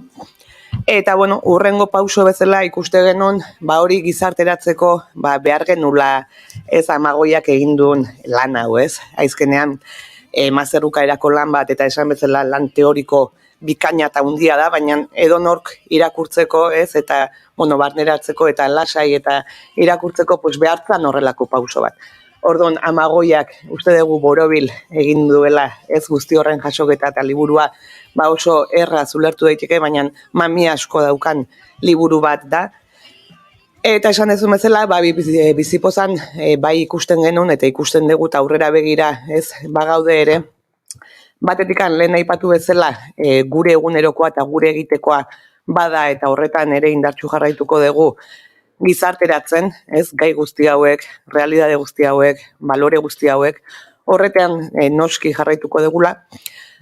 Baina era berean iruditzen zaigu ere badala lan hau, badala ere oinarri sendo bat aurrera begirako biderako, ez? Eta zer da hori, baizuk aipatu dezun bezala, bai Amagoiak ere aipatu dezun bezala, uste dugu bagaudela ere momentu batean, jalan hau, ez? Ederki egina dago momentu batean, eta bueno, juteko pixka bat ikusten hemen jasota dagona, zein dia, ez? Eskubide horiek betetzeke daudenak, zein dia behar horiek eskubide betetzeke daudenak, eta bueno, hemen lan honetan ematen zaigu ja, marko bat ikusten dugu ja, ez? Zertaz hitz egiten ari gean, zein ere mutaz hitz egiten ari gean, eta bueno, horiek betetzen juteko zein dia eman beharreko pausoak, ez? Guk argi daukagu elkarrekin egiteko bide bat dela, instituzioek, norbanakoek, elkarteek eta bar, baina bueno, hemen ere zehazten da, ez? Amagoiak ere esan duen bezala, justizia sozial horren bide horretan, bueno, nork zer, ez? Barkatu, egin beharko luken. Beraz, iruditzen zaigu gure partetikan, badaukagula lan bat, hemendikan aurrea, pausoak ematen hasteko, behar horiek, eskubide horiek ere, bete daitezen aurrera egiteko. Amagoia, liburuaren helburua gogoeta eragiteaz aparte gizartearen nolabait ere eragin bat, ez? Astindu bat ematea ere izan liteke? Bai, xirikatzea ere. Bai, Peioren lanak hori du ere, ez? Pixka bat esatea, bueno, hau daukau eta hau honekin konforme gaude edo ze pasatzen da, ez? Horre garbi dagona da, eta liburuan zehar hori jasotzen da, gaur egun alabeharrez zaintza sistema misto bat bezala eratua dagola pribatuaren eta publikoaren artean. Alegia, elkarte hauek pribatuak dira. Bueno, nik pribatuak esaten dut, komila eta artean, bueno, dia ekimen sozialetik sortutako elkarteak dira, ez daukate inungo irabazi asmorik, eta jende baten ongizatea hobetzea dute helburu, ez? Orduan, bueno, pribatuaren ikuspuntu oso berezia da zentzu horretan. Eta aldiz, erakunde publikoek egin beharko luketen lanaren parte bat egiten dute elkarteek, ez? Eta hor sortu dute sistema misto bat, derrigorrez, erakundeen diru laguntzak behar dituzte elkarteek aurrera egiteko, hola da, eta erakundeek elkarteak behar dituzte, beraiek betetze ez dituzten zulo batzuk betetzeko. Eta hori ez da txarra sistema misto hori, baina orain daukagun sistema hori da alabeharrez sortu den sistema bat da, ez da hausnartutako sistema bat, eta esaten deguna da, guazen hausnartzea horri buruz, ez? Eta ona iritsita, xirikatzeko zea hortan, ez? Guk askotan Leirek eta biok ere hitz egin dugu horri buruz, ez? Elkarte hauek batzuk esateute, elkarte hauek berez sortu dira desagertzeko.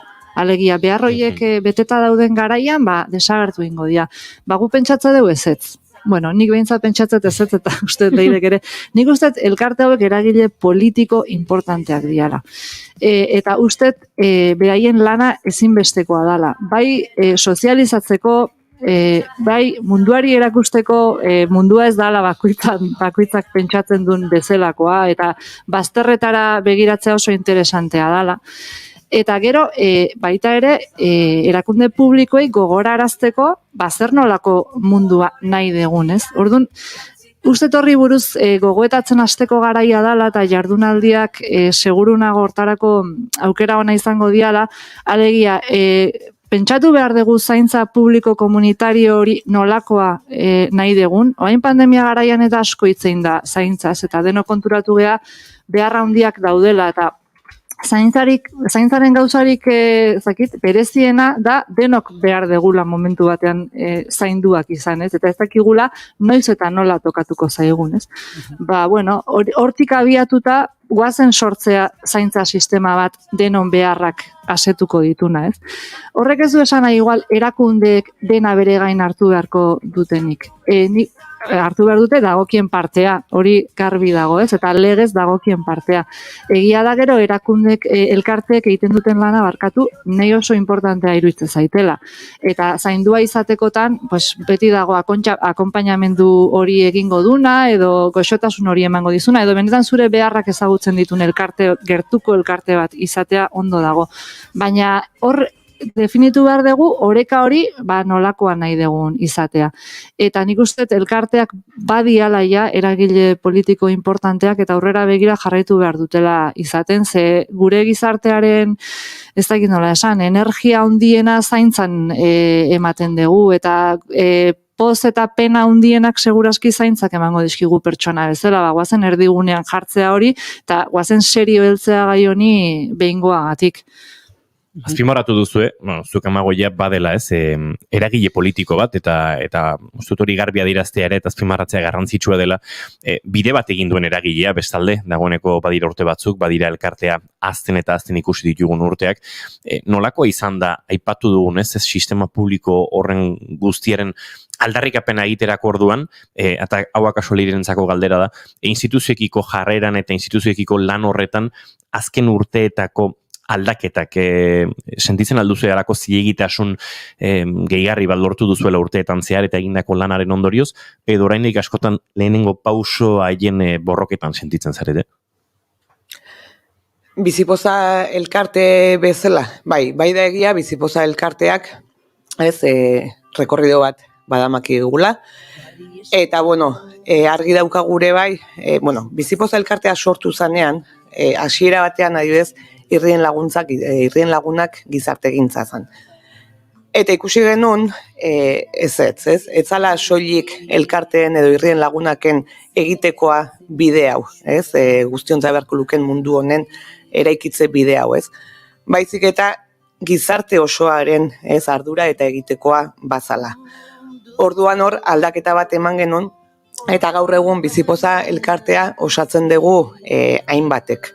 Batetikan 36 elkarte hauek, bizipozako parte dira, baina bereekin batera ere badaude bazkide eragileak, hau da gizarte eragileak, 8 dianak gaur egun.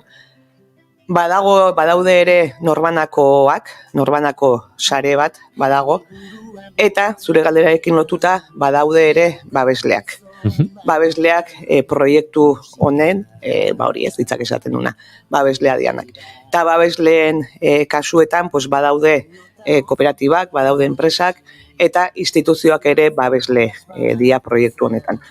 Orduan, orain arte egindako bidea pixkat hori izan da, proiektuak bizipozak, proiektuak buruan izan, prestatu, eta elkarbanatu gizarte, instituzioekin, eta pixkat, diru laguntza bidezko bideoi eraman dugu aurrea, eta egia da orain goz eramandako bidea horixe dela, harreman pertsonalak ere badiala, eta orain ikusten dugula ere momentuan leheno esan bezala, beste pausotxo bat ematekoa, eta denok berriro ere elkarrekin ikustea, beste pausotxo hori, beste saltotxo hori, eskubide guzti hauek betetzen juteko zein dian, nork egin ditzaken, eta hor nik uste beste pauso bat eta elkarrekin bide handi bat, potolo bat egin dezakegula. Elkarte asko dira eta, oraintxe azaldu duzun egitura berare komplexua, babesleak, banakakoak, jende asko tartean, kudeaketan zenbat energia joaten da, nola kudeatzen duzu hau dena, gero, errealitatera ekarri bar dira, hau bezalako liburuak, entzuten ari garen disko liburuak, eta bestelako hainbat eta hainbat egitasmo, eta energia asko joango da ere, barne kudeak eta horretan, nola egiten duzueno?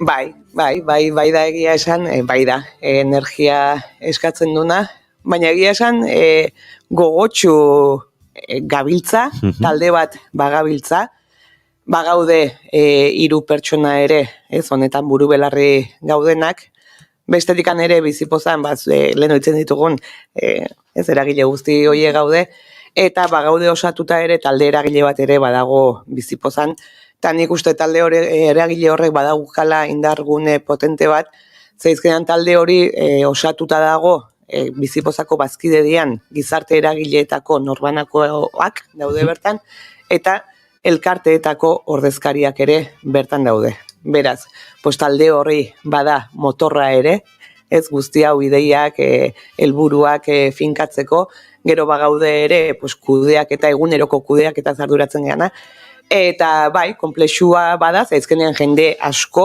proiektuak ere anitzak dira, proiektu bakoitzean ere jende asko dago, baina bai da egia ere, eta hala da, proiektu bakoitzean ere jende asko dagola lanean, involukratuta, eta hala da, proiektu bakoitzean ere pertsona bakoitzak energia eta jarrera oso positibo bat daukala, ez? Eta ez kasu honetan amagoiakin, edo peiokin, edo jardunaldiak antolatzen, edo kantu eta bideoklipetan esalezuna, eta bai, kontatzen hasiko bagina, zerrenda maigabe bat, pertsonak, ez, denak kudeatzekoa. Baina hori, nik uste dut badala indargune potente bat, norbanako bakoitzak, nik uste dut sinisten degulako, ez, proiektuan sinisten degula, ikusten degula posible badala, ez, elkartuta eta elkarturik bide hau egitea, eta guzti hori batuta sortzen dira, ez, horrelako proiektuak. Nik uste merezi dutenak. Nik hemen esan behar dut, bizipozako elkarteak ezautza dituzunean, harrituta gelditzen zera eta esatezu, nondik atatzeu jende honek indarra, ez? Ze oso realidade gogorrak dira batzuk besteak baino gehiago, baina pentsa, ez, badaude familiak behar oso bereziak dituzten, aurrak dituztenak etxean, zaintza oso intensoa behar dutenak, energia asko, eta hala ere, hartzen dute denbora, elkarte batean parte hartzeko, ez? Eta ni askotan harrituta gelditzen naiz jende honekin, esatet, nondik anateatze dute indarra eta energia, eta horregatik pentsatzen dut bizipoza primeran jarritako izena dala, ez? Baina egia da, borrokatu behar dezunean, gehien maiten dituzun hoien egunerokoa alik eta onena izateko, borrokatu behar dezunean dena egunero, ez dakit nondik, baina ateratzen dezula indar hori, eta nik uste hori kutsatu egiten dela orokorrean, ez? Bizipozako elkarte batzutako kideen egunerokoa ezautzezunean, iruditzen zaizkizu zure arazoak tontakeri badiala. Eta benetan kolektiboki lan egin behar degula, ze karo, ez dakizu zure arazoak tontakeri badia gaur, baina lehen esan detena, bihar ez dakigu nun egongo gehan, ez? Guazen gure zilborrari begirain baino, guazen denok zaintzeko moduko jendarte bat eraikitzea, ez? Eta baina bai egia da, maite dituzunen bizitzak, bizigarriak egiteko lan egiten dezunean, energia ateratzen dezula, ez dakit nondik, baino ateratzen dezula, eta nik uste hori oso ondo islatzen dela bizipozaren proiektu guztietan, badakatela hori bizipozaren aire hori, ez, edo, bueno, hori hoxe esan nahi nun. Bai, eske ez, guztiz bat, esan degunak naizkenean jarrera kontua dela, eta hori kutsatzen da, eta nik erantziko nioke, zuk esan dako Arian Magoia, ez, nik beti daukatu gogoan elkarte bateko kide bati galdetu zioten elkarrizketa batean ginen ere, eta zertzan bizipoza bere antzako, ez? Eta bere erantzuna izan zen hori, bantxe esaten egean jarrera kontu bat, ez? Jarrera kontua badala, eta aurrera egiteko jarrera baikor, ez? Eta hori, nik uste dut horrek reflejatzen dula ere guztiz, orain arte esan dugun guztiak. Gau, estrañekoz, atera du, txistu hotxa. Gaerzia izan omen nintzen, nik jaio nintzen garaian. Irribarre bikoiztuan euken, zabala bisaian. Zaintza hitzain batetan agertu zaigu elkarrizketa honetan, eta sarreran ere aipatu dugun moduan, azaroaren 26an, larun bat honetan, zaintza sistema publiko komunitarioaz elkarrekin hausnartzen, partekatzen eta eraldatzen izeneko jardunaldi egingo da bizipozak antolatuta. Usurbilen, hitzaldi edo mainguru solasaldi ezberdinak izango dira, parte hartzaile ezberdinak leire, konta iguzu, pixka bat, zer topatuko duen larun batean Usurbilera bertaratzen denak? Bai, bueno, larun bateko jardunaldiak badu oinarri ere, orain arte hitz egiten ari ditugean, liburu hau, eta bueno, lan guzti hau. Eta larun bata izango dugu, pues denok elkarrekin hausnartzeko lehenengo momentua, gai hau ardatz izan da. Eta zehazki, izenburuak dion bezala, larun bateko jardunaldiak zaintza sistema publiko komunitarioaz arituko gea, elkarrekin hausnartzen, partekatzen eta eraldatzen. Eta bueno, bertan batetikan Amagoia eta Pellok liburua ere aurkeztuko dute, eta bestetikan izango ditugu gure artean Felix Arrieta Bustos eta Zelain Nikolas Ezkurdia ere, ez? Felix Arrieta politologoa da, gizarte politikateko irakasle Deustuko Unibertsitatean gaur egun, eta Zelain Nikolas Ezkurdia, zuzenbide publikoan aditua da, batez ere Euskal Zuzenbidean aritua, eta gaur egun ere Eusko Legebiltzarrean legegilari. Eta elkarrekin ere bizipozako elkarteak, elkarteak beraiek, Pausoka, Arnasa eta gure seineak elkarteko ordezkariak ere bertan izango ditugu, eta adibidez elkarteetako ordezkariek hankak lurrean adieraziko digute, beraien gaur egun interlokuzioa administrazioarekin nolakoa dan, eta bueno, gero Felix eta Zelaiekin Amagoiak ere dinamizatuta, arituko gea orain arte esandako zaintza sistema publiko komunitarioaz hausnartzen. Amagoia, ez dakit zu eta Peio liburuaren inguruan bakarrik arituko zareten edo modu zabalagoan arituko zareten solasean? Ez, gu printzipioz liburuaren inguruko lau gauza. Nik uste Felix eta Zelaik bere arloko ikuspuntu hortatikan oso gauza interesanteak ekarriko dituztela. Ze, bueno, gauza bat da guk pentsatze deuna hola behar du, mundua guztiontzako behar du, baina hauek ezagutza dituzte legeak, tresnak, itun sozialak, eta ja gauza zehatzagoetara jetxiko da. Gu liburuaz haituko gea. Esango dugu, oraindik izen emateak zabalik daude larun baterako, bizipozaren webgunean eta badago horri buruzko informazio guztia, beraz, norbaitek, entzuten ari den norbaitek, larun bateko jardunaldi horietan parte hartu nahiko balu, esan da bezala, bizipozaren webgunean sartu, eta bertan izango du eskura informazio guztia, bizipoza.eus webgunean. Hainbatetan zaintza aipatu dugu, erakundeak aipatu ditugu, elkarteen lana aipatu dugu, baina askotan bada hor beste kontzeptu bat, eta azten zaiguna, zaintzan ari direnak ere zaindu behar direla, eta hori ere oso gauza garrantzitsua da. Bai, eta nik uste hori bizipoza elkartean oso presente dagon behar bat dala. Bueno, adibidez, elkarteko kide izatea bera, bada zaindua izateko modu bat. Zen nik uste elkartean badagola noski borroka bat, da eskubideen eta beharren borroka bat, baina gero elkar zaintza oso importantea da. Nik uste elkartetan dagon jendeak eta hola helarazte dute beti, elkartzea zure egoera parekoan dagoenarekin, zure kezkantzekoak dituenarekin, eta horrek eskaintzen duen magala, lasaitasuna, neharre egiteko, tokia, barre egiteko, ez da bakarrik borroka.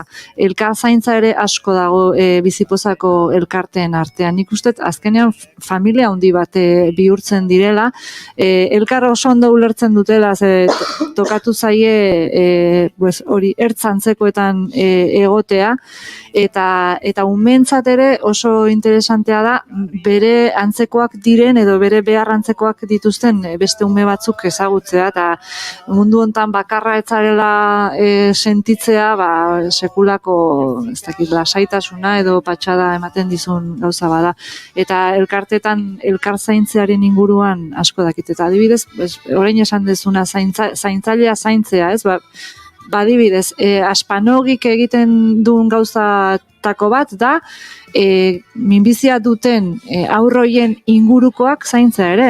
Haien anai arrebei psikologo bat eskaintzea, goxotasun bat eskaintzea, familiei laguntza eskaintzea, turno bat egitea zaintzeako, edo nizer dakit tuper batean janari beroa eramatea ospitalera. Gauza horiek dira, ezakit eskubideak eta hitzpotoloak eta hor daude, baina zaintza azkenean gauza txiki horietan dago, ez? Eta hori elkarteek asko dakite egiten eta asko zaintzen dute.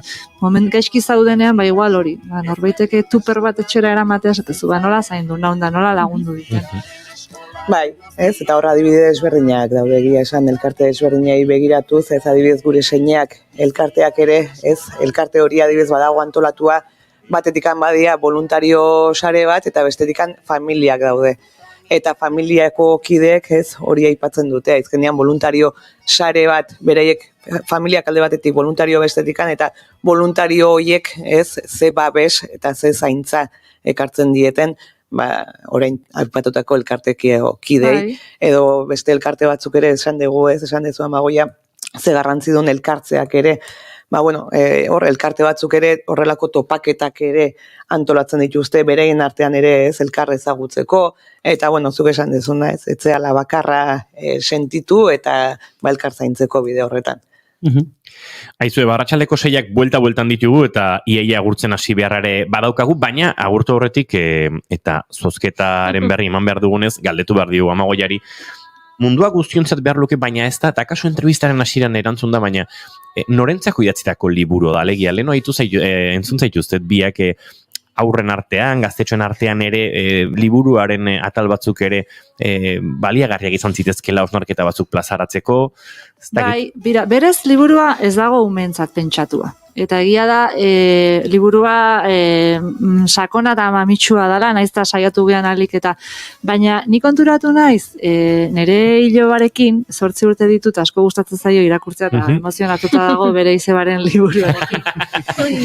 Eta orduan, nik kapitulo guztien hasieran, hausnarketa txiki bat jarri dut oso tonu xumean edo, ez? Pixka bat, hori, hausnarketa propio bat, liburuaren mami potolo hori, pixkat, ez dakit, beste modu batera zehatzeko, ez? Pues, adibidez, bat irakurriko izuet, bai? Jolas garaian Juneri futbolean ibiltzea gustatzen zaio. Beti atezain. June atean dagoenean arauak desberdinak dira. Atearen beko partetik bakarrik sar daitezke golak. Denek dakite June atezain dagoenean zein den araua. Inork ez du galdetzen eta inor ez da kexatzen. June gurpilaulkian dago eta bera atezain dagoenean atearen beko parteak bakarrik balio du. Atezain bikaina da June. Hau, adibide hau reala da. Adibide aurreala da, ama batek kontatu zian, hori, nola bere alabari, ez da June, beste izen badauka, baina asko gustatzen zaion futbolean jolastea eta gurpilaulkian, eta movida bat, nola jolastea, ez, arazo bat, eta orduan, irakasle bizi bat zegon, edo sensibilidade hori zeukan, eta arau hori jarrizun, eta June, pozik juten da orain eskolara. Bitez ze gauza, simplea dan, ez? Eta nik pentsatu nuen, June pozik eta zenbat ikasi duten Juneren lagunek arau horrekin, ez? Pixka bat hori da, liburu honen espiritua edo arima edo da, guazen denok beste toki batean jartzea, guazen ikustea nola indezakegun mundu hau bizigarriagoa denentzat. Eta orduan, adibidez, aurrentzako hasierako esaldi horiek baliagarriak dira, eta igual badaude kasuak eskolan, olako kasuak daude, eta arazo bat konpontzen da batean, ez dakit, ez izango litzateke liburu honek eduki dezaken helbururik onena, ez olako zea bat, baina berez ez dago umeentzat pentsatua, baina, karo, kontutan izan behar dugu, aur baten parte importanteena hezkuntza arloan ematen duela, ez? Orduan, bai, eta hori liburuan bai jasotzen da modu mardulago batean edo, ze esentziala dan, hezkuntzan eskubide sozialak oso presente egotea. Eta eztea pertsonak eskubide sozialak barneratuta dituztenak eta dakitenak Junek ere eskubidea daukala futbolean jolasteko. Eta uste hori oso importantea dala eta hori saiatu gea ere pixka bat liburuan. Ze karo, benetan nahi badegu guztiontzako mundu bat izan, hortan sinisten duen pertsonak behar ditugu. Eta kaso, irakasle batek pasa dezake kurtso oso bat bere ikasleekin empatiari buruz gora eta bera, eta gero arau txiki batek eta eguneroko jolastorduko dinamika horrek lortu du ikasloien guztiengan asko zeragin handiago. Hori da.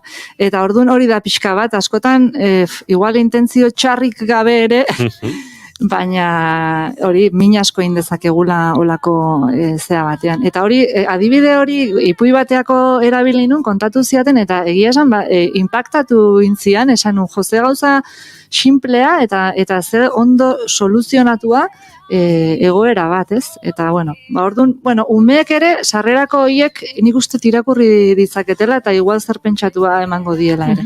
Beraz, gure zozketa zuentzat da entzule helduak bazarete, baina baita zuentzat gazte, edo gaztetxo, edo ume, edo danakoa bazarete ere, edo elkarrekin etxean guraso eta seme-alaben artean irakurtzeko balio dezake, edo ez hitzaia balin bazara, akaso ideiak emango dizkizu ondoren eskolan zure ikasleekin lantzeko, eta laguntza gehiago behar baduzu bizipozarekin harremanetan jarri eta pista gehiago emango dizkizuete, baina guk gaur saretan jakinarazi dizuegun bezalaxe, zozketan daukagu bizipozaren tote baga, gaur aurkeztu dizuegun mundua guztiontzat behar luke baina ez da, Amagoia Mujika Telleriaren liburu hau, eta baita bi CD, DVD, hain zuzen ere, bizipoza elkarteak azken urtetan editatu dituenak, lehen urtean, Durangoko azokan zinaten, okerezpa naiz, bizipoza kantu hori askotan entzun genuenan Durangoko azokan, eta baita gure uinetan ere, eta iaia kantu horrekin uste dut saioa agurtzeko moduan izango garela. Entzule, zerekin zozketa hontan parte hartzeko, bai gure sare sozialetan, baita gure WhatsAppean ere,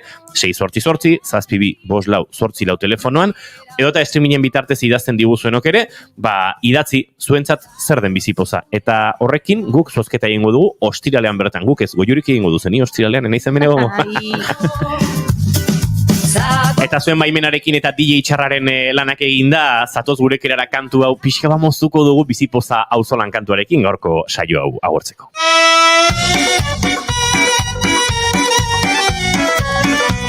Leire Elizegi eta Amagoia Mujika, plazer bat, mila esker gaur gurera hurbiltzeagatik, eta jarrai ezazuela aipatu dugun indar horrekin, kemen horrekin, eta bizipoz horrekin lan egiten. Eskerrik asko zuei gonbidapenagatik. Bai, mila esker zuei eta aipatzea ere, zue komunikabideak zalantzi gabe ere bizipozako sareko kide sentitzen zaituztegula, eta eskerrik asko bideo honeratik. Jarraitu beharko dugu bideo horretan. Julen Goikoetxea, bihar ez zaitu hemen izango ez da? Ez. Datorren aste artera arte beraz. Ui, zege zurra! Bihar, ez, ostiralean elkar ikusiko dugu. Baina beste kontu batzuetan. Ez, bihar? Bihar? Ez? Bai, bihar hemen ikusiko du. Ari entzule bihar Julen Goikoetxea gure entrevista akustikoetan izango baita. Perkusio instrumentu xelebre xamar batzuk jotzen, Modesto Newhausen diskoaren inguruko entrevista izango baitu hemen gurekin, gartxotun zainen laguntzarekin. Nintzango goratzen? Goiurez izarandia bihar arte, eta zuri entzule plazer baduzu, bihar arratsaldeko 4 eta 5 hementxe izango gara, naiz irratian, bigarren kafean orain, informazioaren ariarentzat txanda, gozatu bizipoza auzolan kantua, eta segituan azken ordukoa gure irratiko lankideen eskutik. Bia eta haman nahi ditut, bosburu, 20 beso euntzango. Bakarka ezin duan naiz nahi dudana, zurekin baino enaiz izango. Joan eta joan, bidea egin nahi dut zure ondoan, ekarrekin badakin nora noan, nik zure irriparra daroan, zu nire irriparra eroan, bizipoza dugu auzolan. Zu nire irriparra eroan, bizipoza dugu auzolan. Bizipoza dugu auzolan. Bizipoza dugu auzolan.